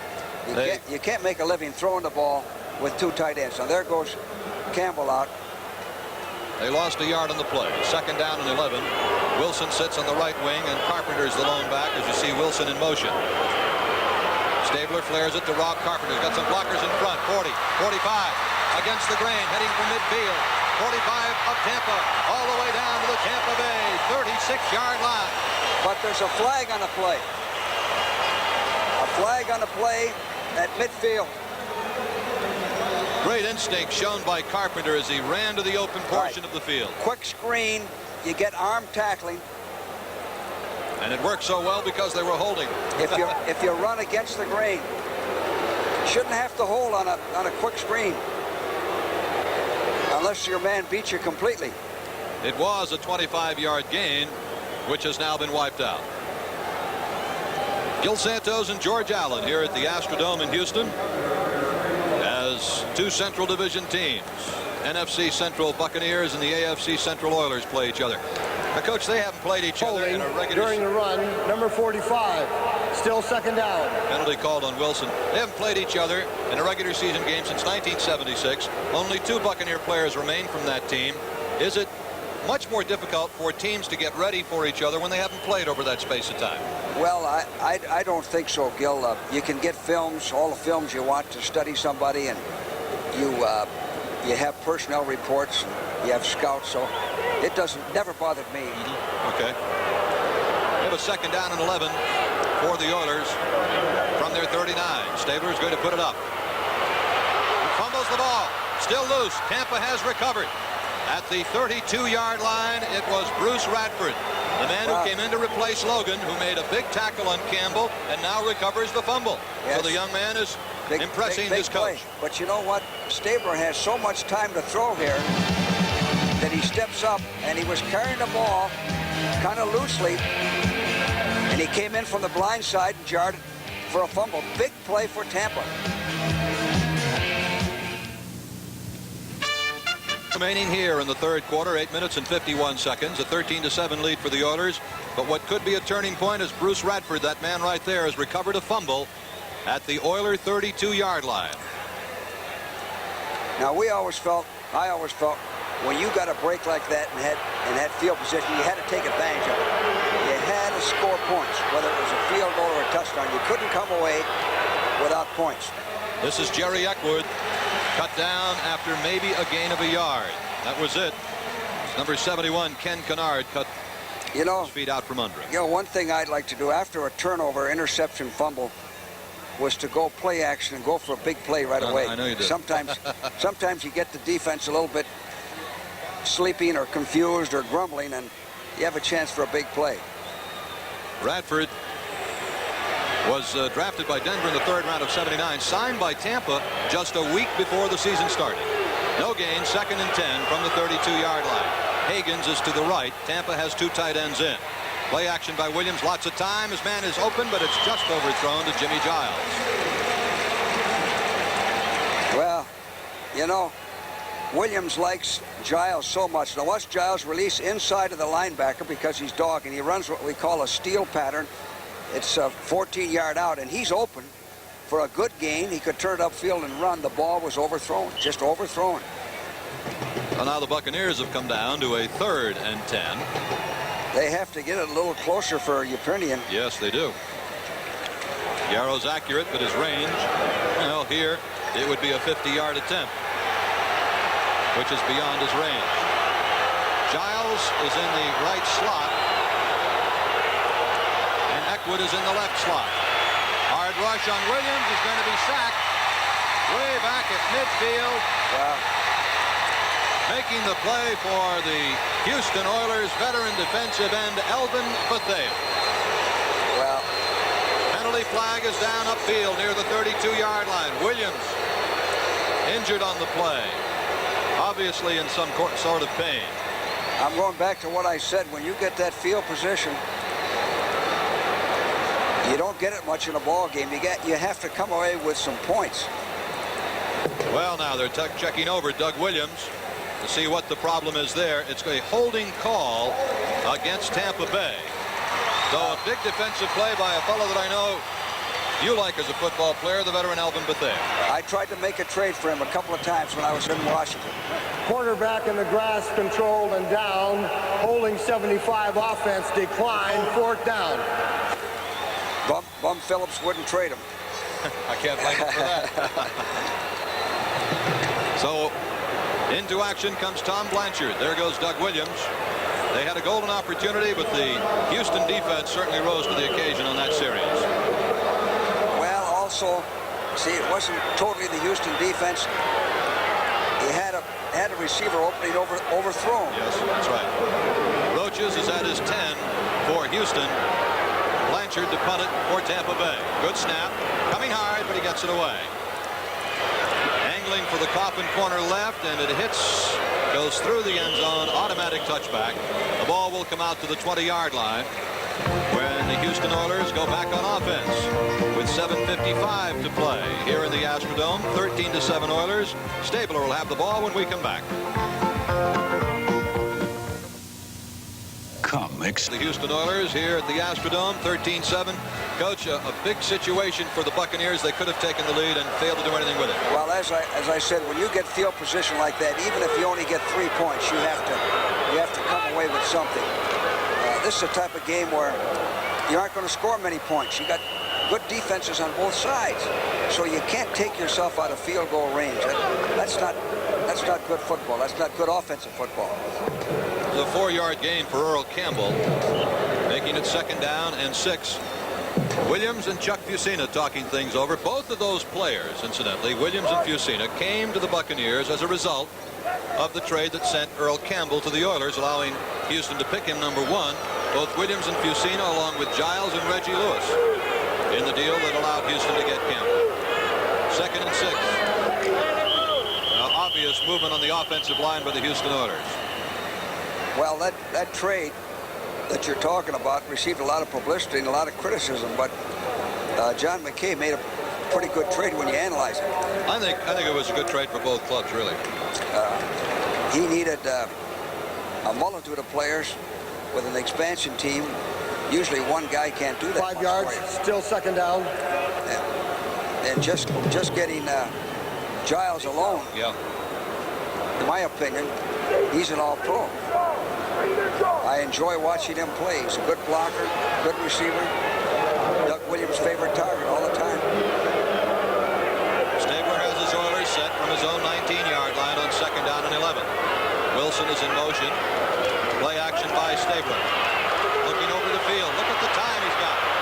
It is complete to Campbell. And he is knifed down at about the 28-yard line, 27-yard line. He had time to unwrap a sandwich. Well, I tell you, sometimes you can have, this may sound facetious, but you can have too much time to throw. Why is that? I didn't have the clock on. Well, you have so much time to throw that you can throw to the wrong receiver or throw an interception. That is what happens many times with a 3-man rush, and of course you got to give the Oilers offensive line credit for good protection. Is it also possible that when you have that much time, you might look away from someone that you would initially go to looking for something a little better and end up with nothing? You sometimes see too much. Yes. 3rd down, 3 yards to go, Oilers. 27-yard line.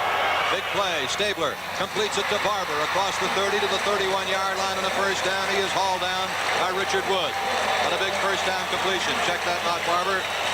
Carpenter, Rob Carpenter. Well, Carpenter's in there because he's a good receiver. See him slip through the line, runs what we call a shoot pattern, one-on-one, and that's what you're looking for.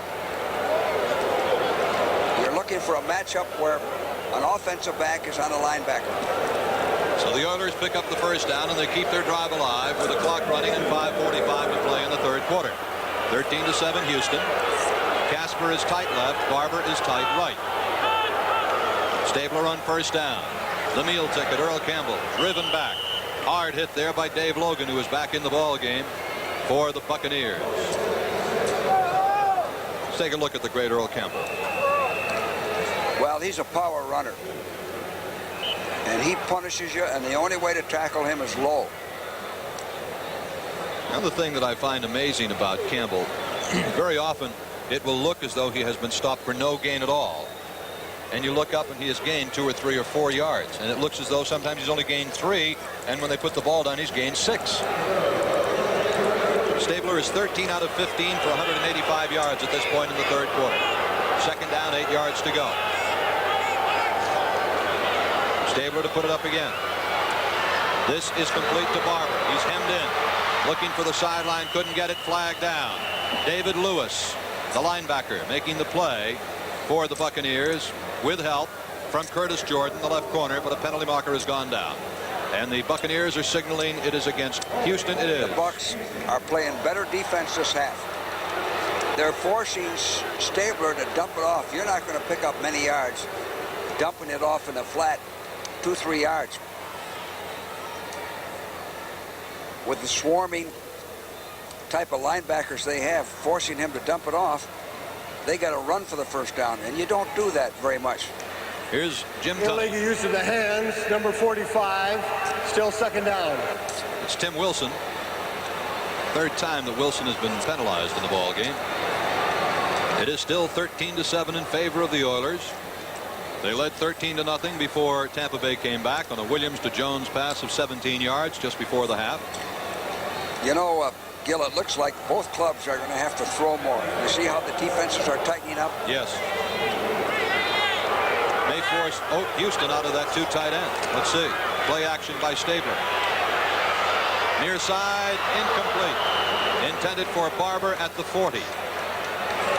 Now, Casper was just about 3 yards away from Barber. It appears as though perhaps they had 2 men in the same area, too close together. I'm sure it's probably Casper's fault because he hasn't been here long enough to know the passing game. They had Casper running the corner and Barber running the corner. And actually, Stabler did the smart thing, is that he overthrew him. Either make a great catch or it's incomplete. Don't get the interception. Buccaneers drop out 3 linebackers. They bring an extra defensive lineman and an extra defensive back. So they're playing a 4-2-5 right now. On 3rd and 16, the flare to Carpenter. He is hemmed in. He is in trouble. He is brought down. Excellent defensive coverage by the Tampa Bay Buccaneers. Dave Logan was there for the Buccaneers. Scott Brantley was there. And another penalty flag is down. Gil, that's another example of dumping it off where you're not going to make the first down very often, asking them to run with it. 5-yard penalty against Tampa Bay. Encroachment, defense, left side defensive line, still 3rd down. Now that could be a costly penalty. They had made a great play. They had stopped the drive on a great play. They were ready to give him the football. Now they're giving Stabler another shot on 3rd and 11. Now he can throw for a first down much easier here.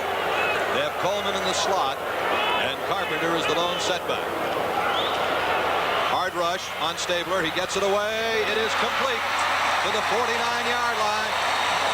Completed to Billy White Shoes Johnson. And so they let them off the hook with a penalty, and the Oilers come right back and pick up the first down. Well, you know, I used to have an expression that I tell my ball club.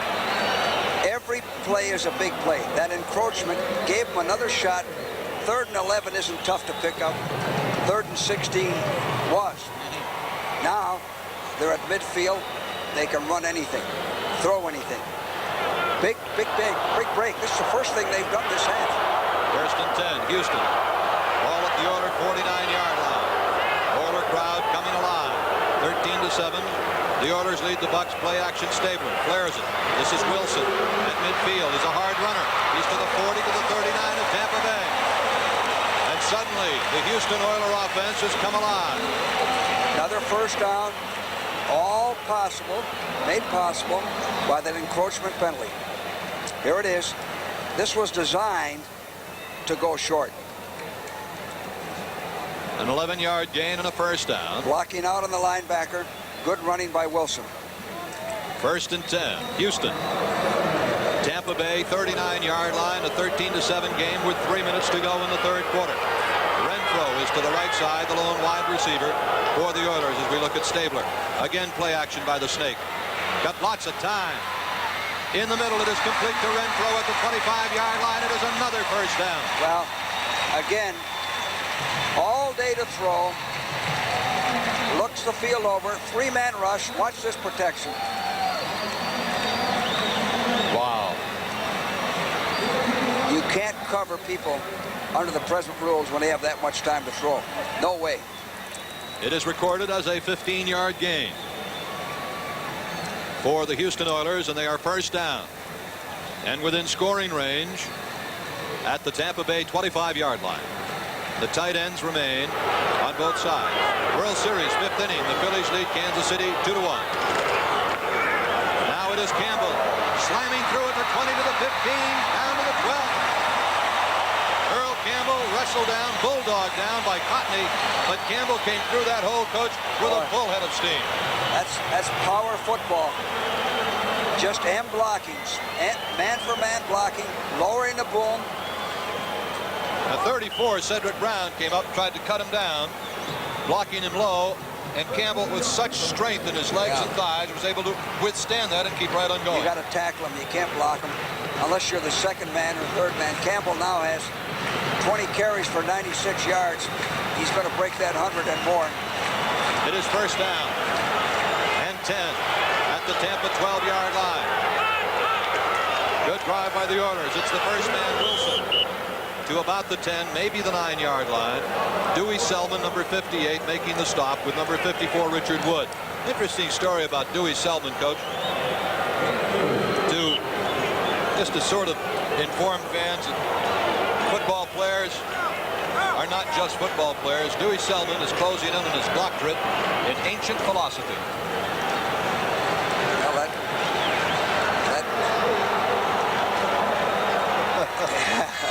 Some of your players were ancient, were they, Coach? Yeah, they didn't have to get a doctorate in it. Second down and 8. Stabler play action from the 10. In the end zone, incomplete to Casper. I'll tell you what, if Casper had caught that ball, they'd have blown the roof off the place. Well, he was pretty well covered. Again, Stabler has time to throw. You know, Stabler had this protection in Oakland also. Now watch this. Diving catch. But 41, Thomas, I think, may have gotten his hand in there. 17 completions and 22 attempts for 232 yards passing for Ken Stabler so far. Make it 18 completions and 22 attempts. Third and 8. Third down. 8 yards to go at the 10-yard line of the Buccaneers. Slot left formation. It is a draw to Rob Carpenter. Inside the 10, inside the 5, running hard. Look at him go. Touchdown. Sensational run. Rob Carpenter. That's a football player.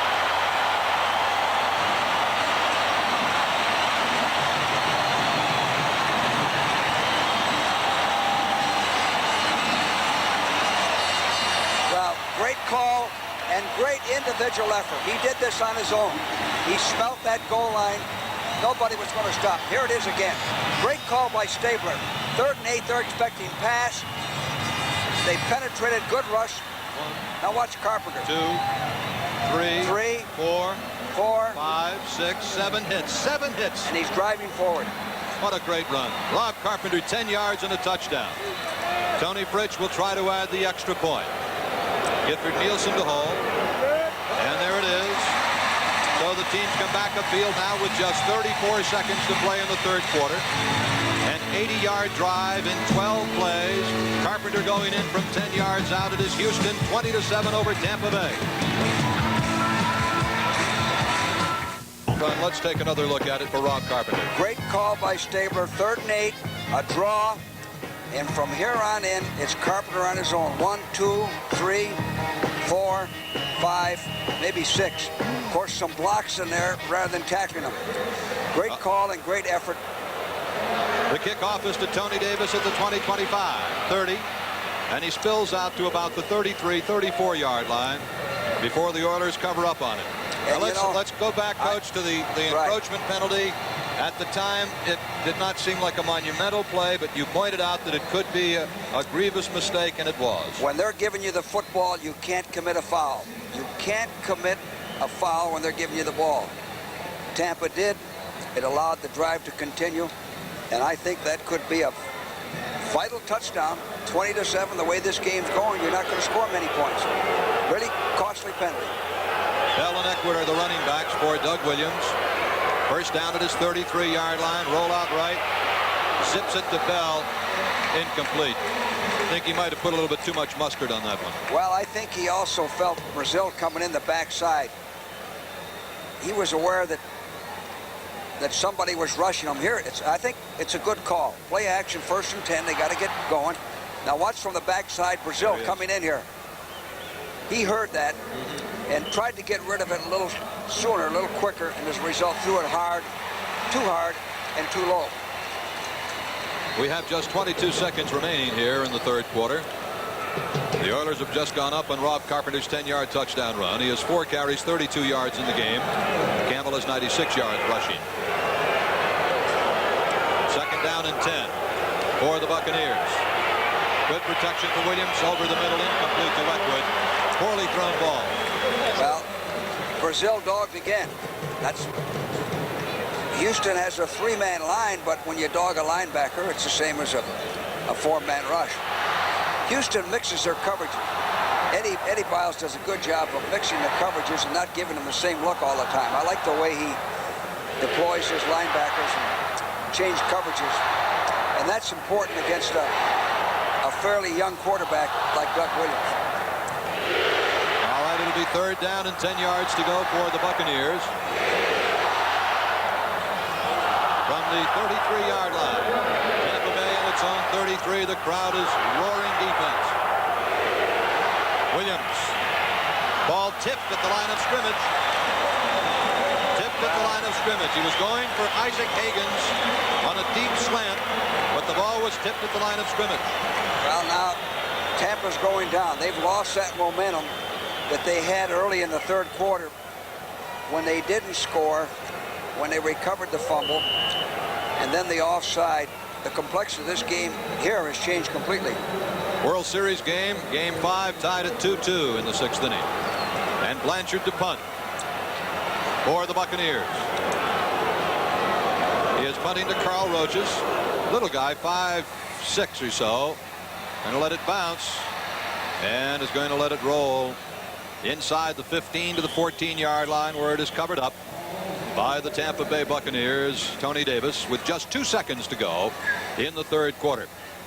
Well, again, the Buccaneers offensively unable to do anything there, but I honestly feel, Coach, that they had some of the starch taken out of them. Yeah. On two occasions in the 3rd quarter when they had the ball at the 32-yard line. That was a 53-yard punt, by the way, not too bad. Well, when you let it bounce, you can't let that ball bounce. You gotta catch it. The worst thing you can do is let the ball bounce. The 2 instances in this 3rd quarter where I feel Tampa has really dug itself a hole, getting the ball on the 32-yard line on the fumble recovery and doing nothing with it, and then the penalty, which took the ball away from them on what would have been a 4th down play. Now it's 20-7. This will be the final play of the 3rd quarter. It is Earl Campbell rambling to the 21-yard line before he is brought down. Cedric Brown making the tackle for Tampa Bay. And so we have gone through 3 quarters of play at the Astrodome in Houston. That is the end of the 3rd quarter with a score: Houston 20, Tampa 7. We pause for a word from your local station. Thursday, James Whitmore guest stars on The White Shadow as Coach Reeves gets the new team members in line. You can't cut it in school. You're finished on this team. A special White Shadow Thursday. This is CBS. Taste the high country. Taste the high country. Once you taste the high country, no downstream beer will do. Coors is brewed with pure Rocky Mountain spring water and its own special. All right, it is 20-7 in favor of the Houston Oilers over the Tampa Bay Buccaneers as we get set to start the 4th and final quarter. Earl Campbell has already gone over 100 yards rushing, 21 carries, 102 yards for the Tyler Rose. Ken Stabler's having a great day, 17 completions and 22 attempts for 232 yards and 1 touchdown pass. It is 1st and 10, Houston. I'm sorry, 2nd and 8, Houston, from its own 16-yard line. Campbell, the second back through, on his own. Look at that. An ordinary back would have been hit for a loss or maybe no gain. Took a posse to bring him down. The time of possession has changed. The Oilers 29-33, Tampa 15-27. The big thing, time of possession, is what do you do with it? Yes. You can have time of possession, but unless you score touchdowns, all you're doing is killing grass. It can hurt you. 1st down run by Campbell makes it 1st and 10 at the 28-yard line. Renfro is the lone wide receiver as the Oilers continue to run a 2 tight end offense. And here comes Earl Campbell. Hurdles the line of scrimmage. Cut down at about the 33-yard line by Cedric Brown. Good open field tackle. Another strong run by Campbell, a good defensive play by Brown. Let's take a look at number 74, Leon Gray, all-pro offensive tackle, making his block on Selman and clearing the way for Campbell. And look at Casper wall off the linebacker and hook the linebacker so he can bounce outside. Interesting story on Leon Gray, Coach. When he was in high school at East Side High in Olive Branch, Mississippi, he was a trumpet player in the marching band. When he played football, he'd play in the first half, put on his band uniform, march at halftime, and then go back and play football in the 3rd quarter. He ought to let Bud Adams know about that. Maybe he can pick up some extra money. 60-minute man. This is Tim Wilson, and the play goes for no yardage. It is stopped more or less at the line of scrimmage. We used to have a saying, the more things you can do, the more valuable you are. Some of my players would say also, the more things we can do, the faster we wear out. Kansas City is shot ahead of Philadelphia 3-2 in the bottom of the 6th inning, as the Royals look to take a 3-2 lead in the series. Both clubs looking to take the 3-2 lead, but the Royals, of course, looking for a sweep of their games in Kansas City. It is 20-7 in favor of the Oilers over the Buccaneers, with 12 minutes and 55 seconds to go in the game from the Astrodome. This is Gil Santos along with George Allen. And now a slot left and a wing right for the Oilers. A wide formation. Stabler down. Penalty markers are down. Strong pass rush there by Dave Stalls, formerly of the Dallas Cowboys, now of the Tampa Bay Buccaneers, acquired in trade just prior to the start of the season. Going to get a penalty called against Houston. So Tampa Bay's defense coming strong there on a 3rd down play. They made the big play when they had to there. You refuse the penalty, Holding, make them punt. 76, decline, 4th down. If Tampa can get something working on this series, they certainly have lots of time, plenty of time. Lot of time, but 2 touchdowns. In fact, 1 touchdown there in the ball game. Back deep is Danny Reese for the Tampa Bay Buccaneers. Yeah, they're going to have to throw, though. They aren't going to be able to run the ball that effectively against this tough Oiler defense. Okay. Cliff Parsley stands at his 19-yard line for the Oilers. And this is only his 2nd punt of the day. That's right. He has been relatively inactive. They come hard, and he just gets it away. Beautiful punt. Reese at his 21 avoids 1 hit. And he gets it up to the 21-yard line, and a flag has gone down. You know, the same guy rushed him. 52. Brantley was right in his face again. That's why he got off that 25-yard punt before. One of the reasons. Brantley, drafted this year by Tampa Bay. He was drafted on the 3rd round. Scott Brantley from Florida was drafted that low because he had a head injury, and some people thought he should not play football. The Buccaneers had him checked out by several doctors. They okayed them. They assured them that he was okay. And so Tampa drafted him on the 3rd round, and I think they got a steal. Well, he used the hands on the run back, number 20. It's 1st down and timeout. He looks very active. Looks like he could be a good one. So with 12.5 minutes left to play in the ball game, the Oilers lead it 20-7. When we come back, it'll be Tampa Bay ball.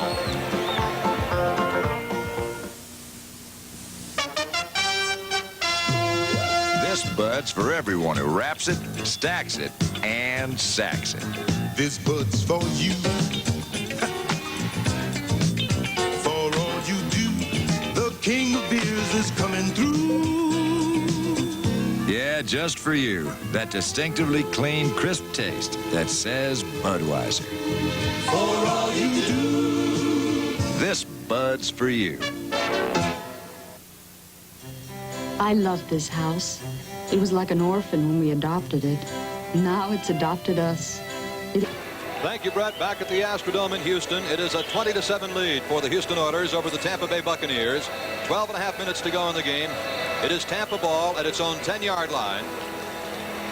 And if they are going to get back in the ball game, this is the series. They need a big play, Gil.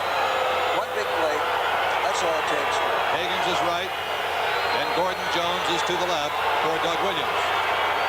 Play action fake. A screen. It is complete to Eckwood. 10, 20, hard to the 25-yard line. A good play, a 15-yard play, gets them out of trouble. Excellent call. Outstanding execution. They're out of the hole already. Coach McKay, I'm sure pleased. That's the big play, so they have some room to operate now. And a very well-executed screen as well. 15-yard gain on it. They're going to have to do things like that to get the big play, because you're not going to pound it out and run against this good Oiler defense. Darrell Austin limping out of the ball game. He's been replaced by Ray Snell, the Buccaneers' #1 draft pick, on the offensive line. 1st and 10 from the 25. From the slot left, that's Higgins in motion.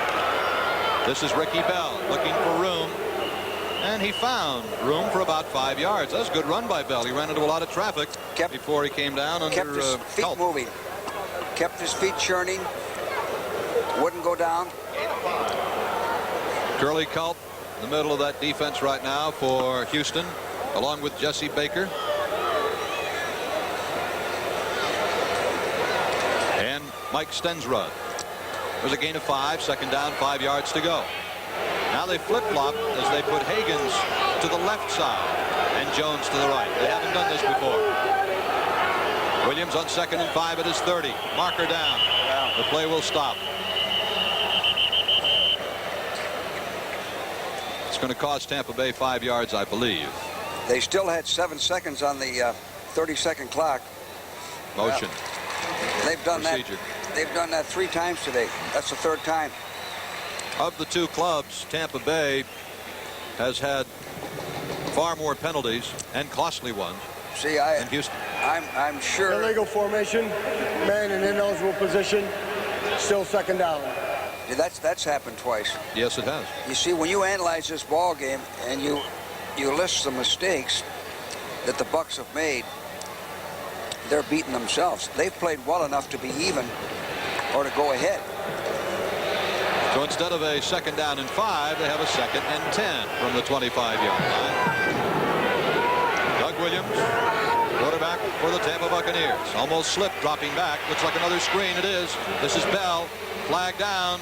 Bell is out of bounds at the 32-yard line, but another penalty marker has gone down. As Doug Williams ran another screen pass. This one to Ricky Bell. Let's see what the penalty will be. Ineligible receiver. Well, that's the same. Boy, oh boy. Same type of penalty. You see, what happens is that you lose continuity. Continuity in your huddle. You get guys saying, what's happening? What's going on here? We made 5 yards. Now we're 2nd down and 15. Lineman number 72 downfield illegally, still 2nd down. That was Ray Snell, the rookie from Wisconsin, the #1 draft choice. Tampa Bay has been penalized 5 times for 35 yards. Houston 7 times for 60 yards. Now, I'm surprised at the amount of yardage and the amount of penalties, but Tampa's penalties have come at very critical times for them. When you're behind, most of those times are critical. 2nd and 20 on their own 15-yard line. This is where they started the whole thing. They made the big play on 1st down. 2nd down and 20 now. Buccaneers, see what Williams will do. This is Bell. Barely got 2 or 3 yards. J.C. Wilson, who played college football on that championship team at the University of Pittsburgh. Well, that's defensively, that's what I wanted them to do.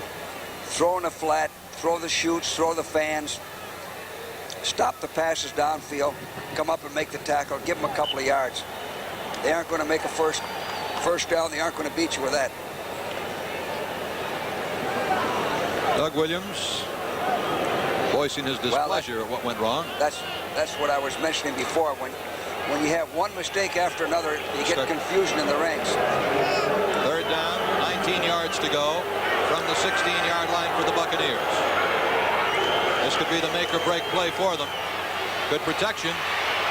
This is Eckwood. Great defensive play on Jerry Eckwood. Brought down at about the 26-yard line. Well, Williams, Gil, up to that pass was 10 for 18 for only 89 yards. And again, it was J.C. Wilson making the defensive play here. So you can see he's been throwing them short, dumping them off. Watch Wilson cut him down right there. Good nice play. So Blanchard is into punt. He's been averaging 43.5 yards a punt in this ball game for the Buccaneers. He is at his 10. And Carl Roaches is at the 35 for the Oilers to receive the punt from Tom Blanchard. We're down to 10 minutes left to play. 20-7 in favor of Houston. 10 men on the line of scrimmage. They peel back. Punt is hanging up there. Bouncing, and it's going to go picked up by Roaches. I guess he was trying to lull someone to sleep. Well, that's kind of risky on his part. I never want my players to try to pick up a ball the last minute there. You're liable to fumble it and lose it. It's too risky. Santos and George Allen here at the Astrodome, a 20-7 lead for the Houston Oilers over the Tampa Bay Buccaneers. Coach, if the Buccaneers were to make a drive to try to get back in it, that I think might have been the series. It could have been. The Oilers now have good field position. They're at the 40. I think Stabler will keep the ball on the ground. He has control. It is first down, 10 yards to go for Ken Stabler and the Houston Oilers from the Oiler 41-yard line. Two tight ends, Casper left, Barber right. I formation, Wilson and Campbell. This is the big gun, Earl Campbell. 45, midfield. Look at that man run. He is an incredible runner. Earl Campbell all the way down to the 42-yard line. And that was a pickup of 17 yards. You know what that run shows? It shows how Campbell uses his blocking. And Stabler's doing what is smart, run the football. Good block by Wilson, 45.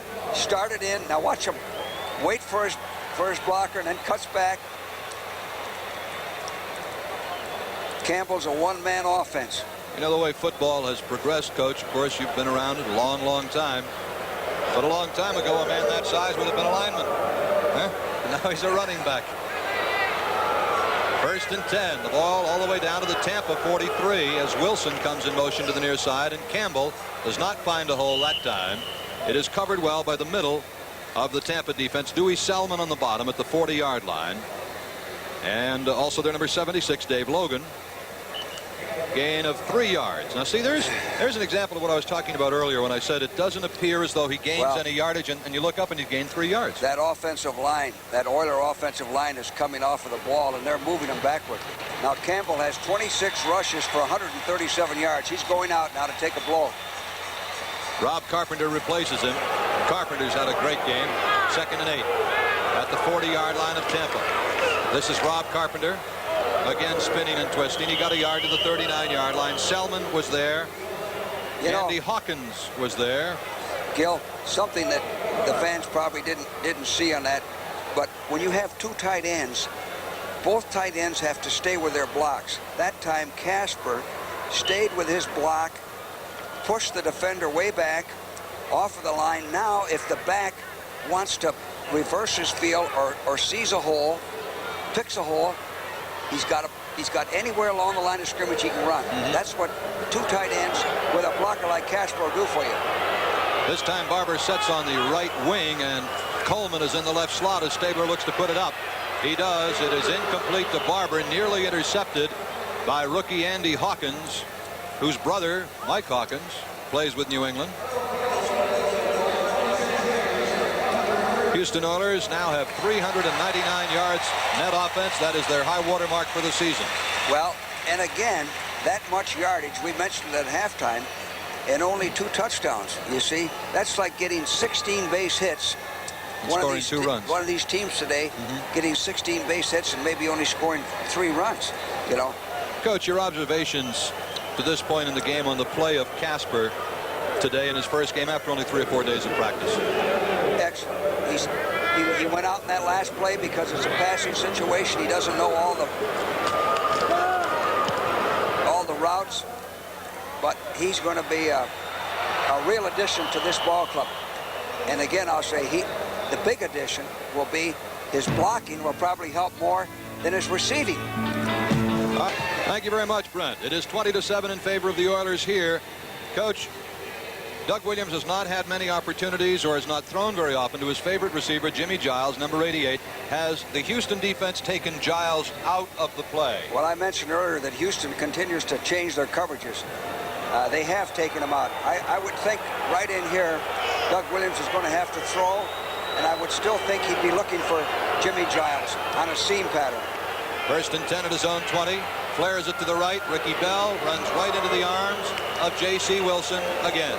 Well, that, again, those dump-off passes are what you like to see when you're ahead by 14 points, 13 points. Very impressive, the tackling of J.C. Wilson in this ball game. He plays it strong. He's very active. He's quick. In fact, both of the Houston corners are good football players. Stemrick and Wilson. 2nd down, 9 yards, 2nd down, and 10 yards to go at the 20-yard line, so no gain. The backs in a split on the passing set for Williams. Protection incomplete, intended for Gordon Jones, number 84. At about the 32-yard line, he had Reinfeldt covering him. I like Reinfeldt. number 37. I think he's a heady football player. I've watched him. He's a lot like some of the players I've had over the years, Brig Owens, Jake Scott, that type of football player. By the way, Houston is in a four-man line, four-man rush. They're going all out, playing pass on every down. Last year, Reinfeldt had 12 pass interceptions, leading the NFL. Made the Pro Bowl, named All-Pro. 3rd down and 10 could be the last gasp for the Buccaneers. Let's see. Williams intercepted by Vernon Perry. Vernon Perry on the pass interception for Houston. Yeah. Through the hands of Larry Mucker and into the hands of Vernon Perry. Well, here it is. He has to throw. He's throwing to Mucker, 87. Mucker's running a stop. The ball was throwing real hard and behind him, and that's when you get the tip, you get the deflection. Perry seems to be in the right spot all the time. Don't take a loss on a sack by throwing, maybe an interception. Just keep that clock running, get a little closer for a possible field goal. Force them to take their timeouts if they want to. You've got the game won if you do the right things. Fine defensive play there by nose tackle Dave Logan to corral Earl Campbell behind the line of scrimmage and a loss of a yard. It'll be 2nd down and 11 yards to go for the Houston Oilers from the Tampa Bay 33. They have the ball after the pass interception by Perry. Here's something interesting. Casper just went out. Every time he's gone out, they've thrown the ball. Now, if I were Tampa, I'd be thinking pass here. Now, Stabler could cross him up with a draw. Renfro is to the right. Castor has replaced Casper. Well, it is an end around to Mike Barber, and he falls down. You know what? He's trying to cut inside that block. You know, yeah. Well, good call by Stabler. It takes time. It's fairly safe. And Barber in that play was trying to run so fast and so hard he lost control of himself and fell down. You know what I think happened? When he saw that hole that he had and tried to cut to the hole, I mean, his eyes must have just opened real wide to say, my goodness, look what I've got here. Tight ends don't get a chance to carry the ball very much. 5-12, 5-11. 3rd down, 10 yards to go, Oilers. 32-yard line of Houston, of Tampa Bay. Double wing. And now Carpenter in motion. That's a new formation. They slip Carpenter out of the backfield, and it is incomplete. Well, you see, that's what almost happened.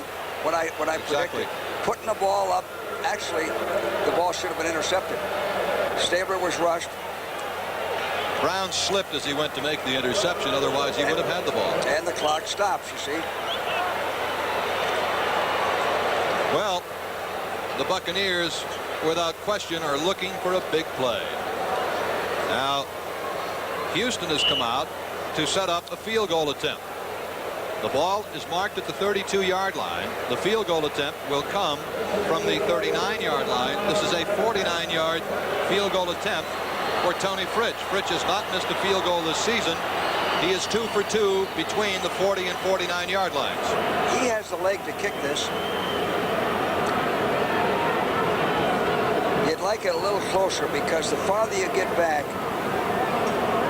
the more your percentages decrease and the defense has a chance to block it. The kicker puts a little more effort. He doesn't get the trajectory. Sometimes kicks a line drive and it's blocked. All right, let's watch it develop. Tony Fritsch, a 49-yard field goal attempt.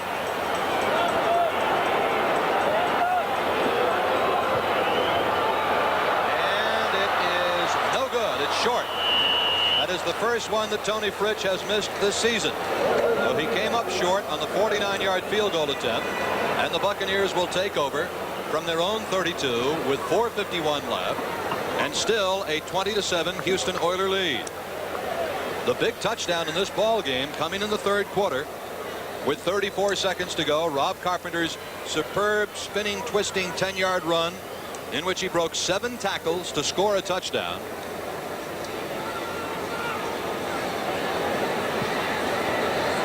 Watch Tony Fritsch's emotions here. Yeah. Well, he's hoping. Gone it, he's saying. That was considerably short. Eckwood, end around, Isaac Higgins trying to break it back against the grain. He's in trouble and has run out of bounds. So Tampa Bay tried a razzle-dazzle flea flicker to see if they could break a big play. But good containment by Houston. Yeah. Actually, that play takes a lot of time. It's the type of play that might go, might not. But it takes a lot of time on the clock. And of course, to stop the clock, ran out of bounds. There are very few in-betweens on that kind of a play, Coach, that I've ever seen. It's either a big one, bang, bang, well, or it's nothing. Usually you don't fool a good defense. They lost 4 yards on the play. Second down and 14 from the 28-yard line. Tampa Bay at its own 28. Doug Williams trying to bring his club back. Time is his enemy at 4:40.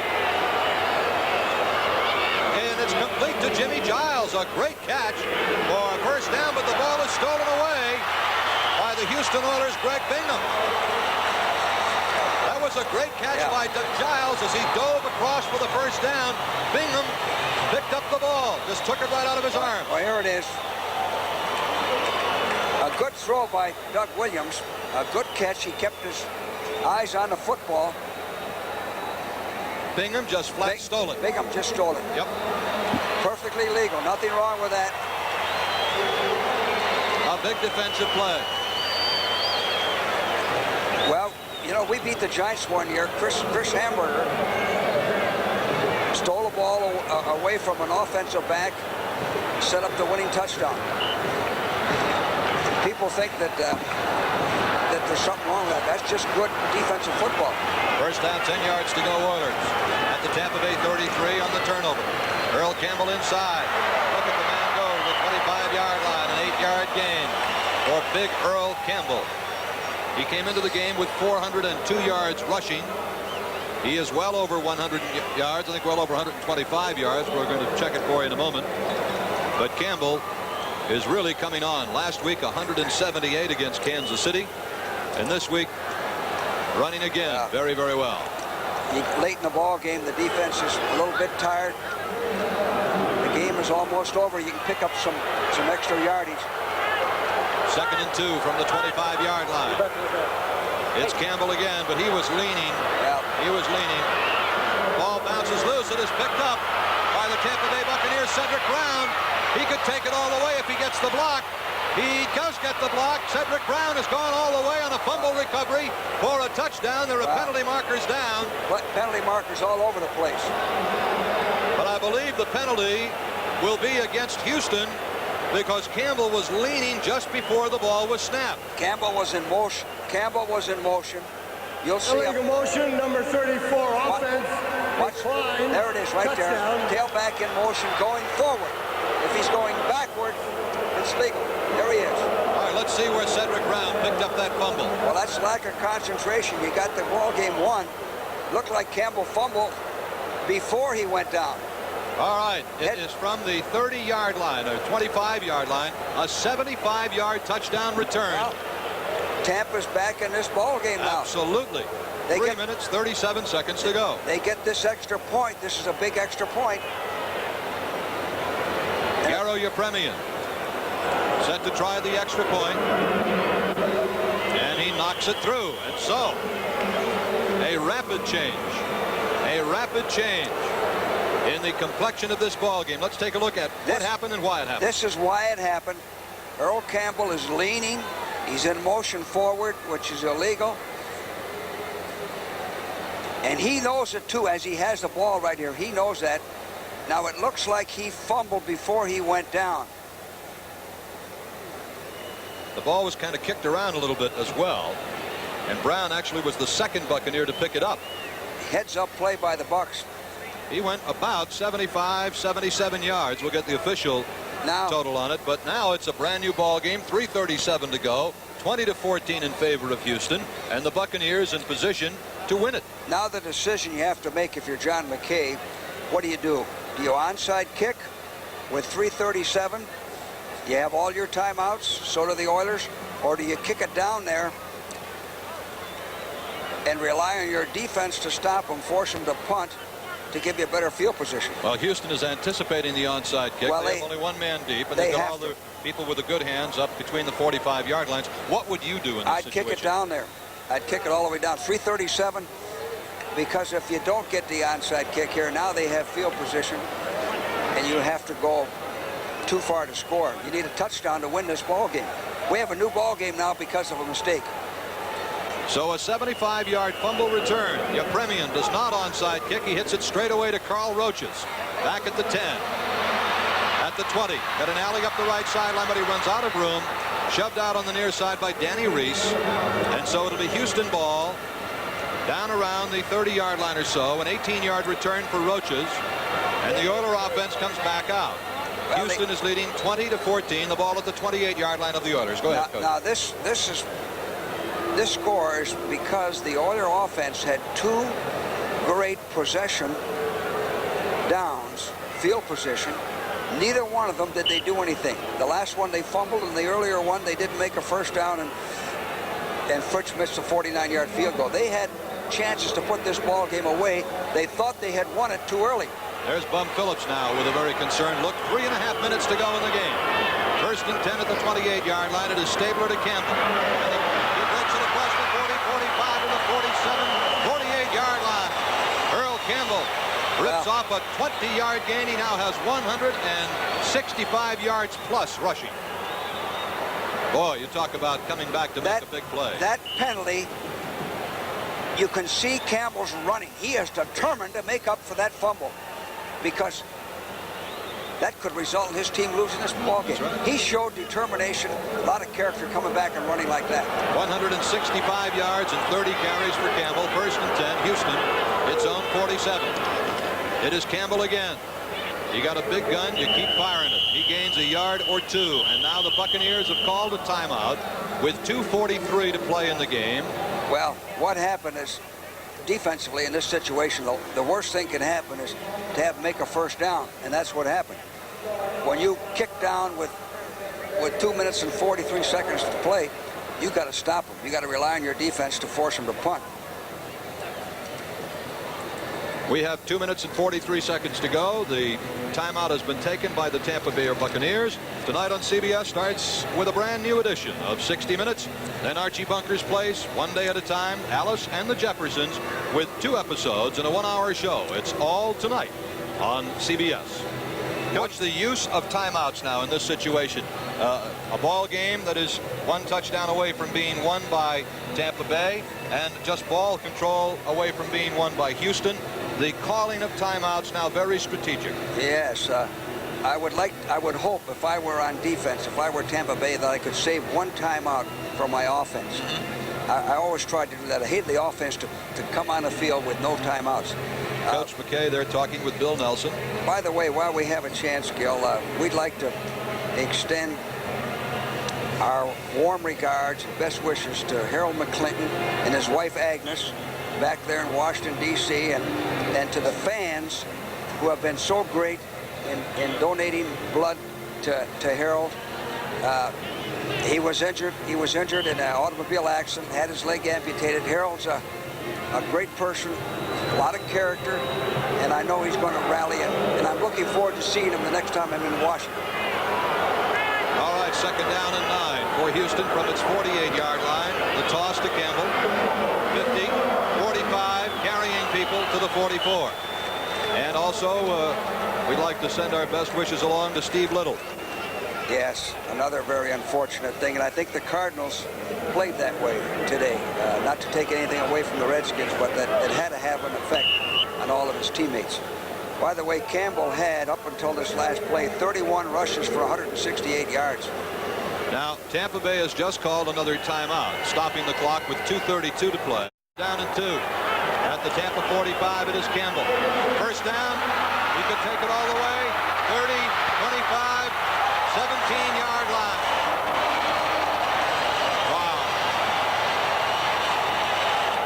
From the 45 to the 17, a 28-yard run for Earl Campbell on 3rd and 2. Now he broke outside. Now watch this tackle by Jordan. Jordan makes a nice play here, 25. Trips him up as he tried to cut back. I said they lost 4 in a row. They had a tie in there with Green Bay.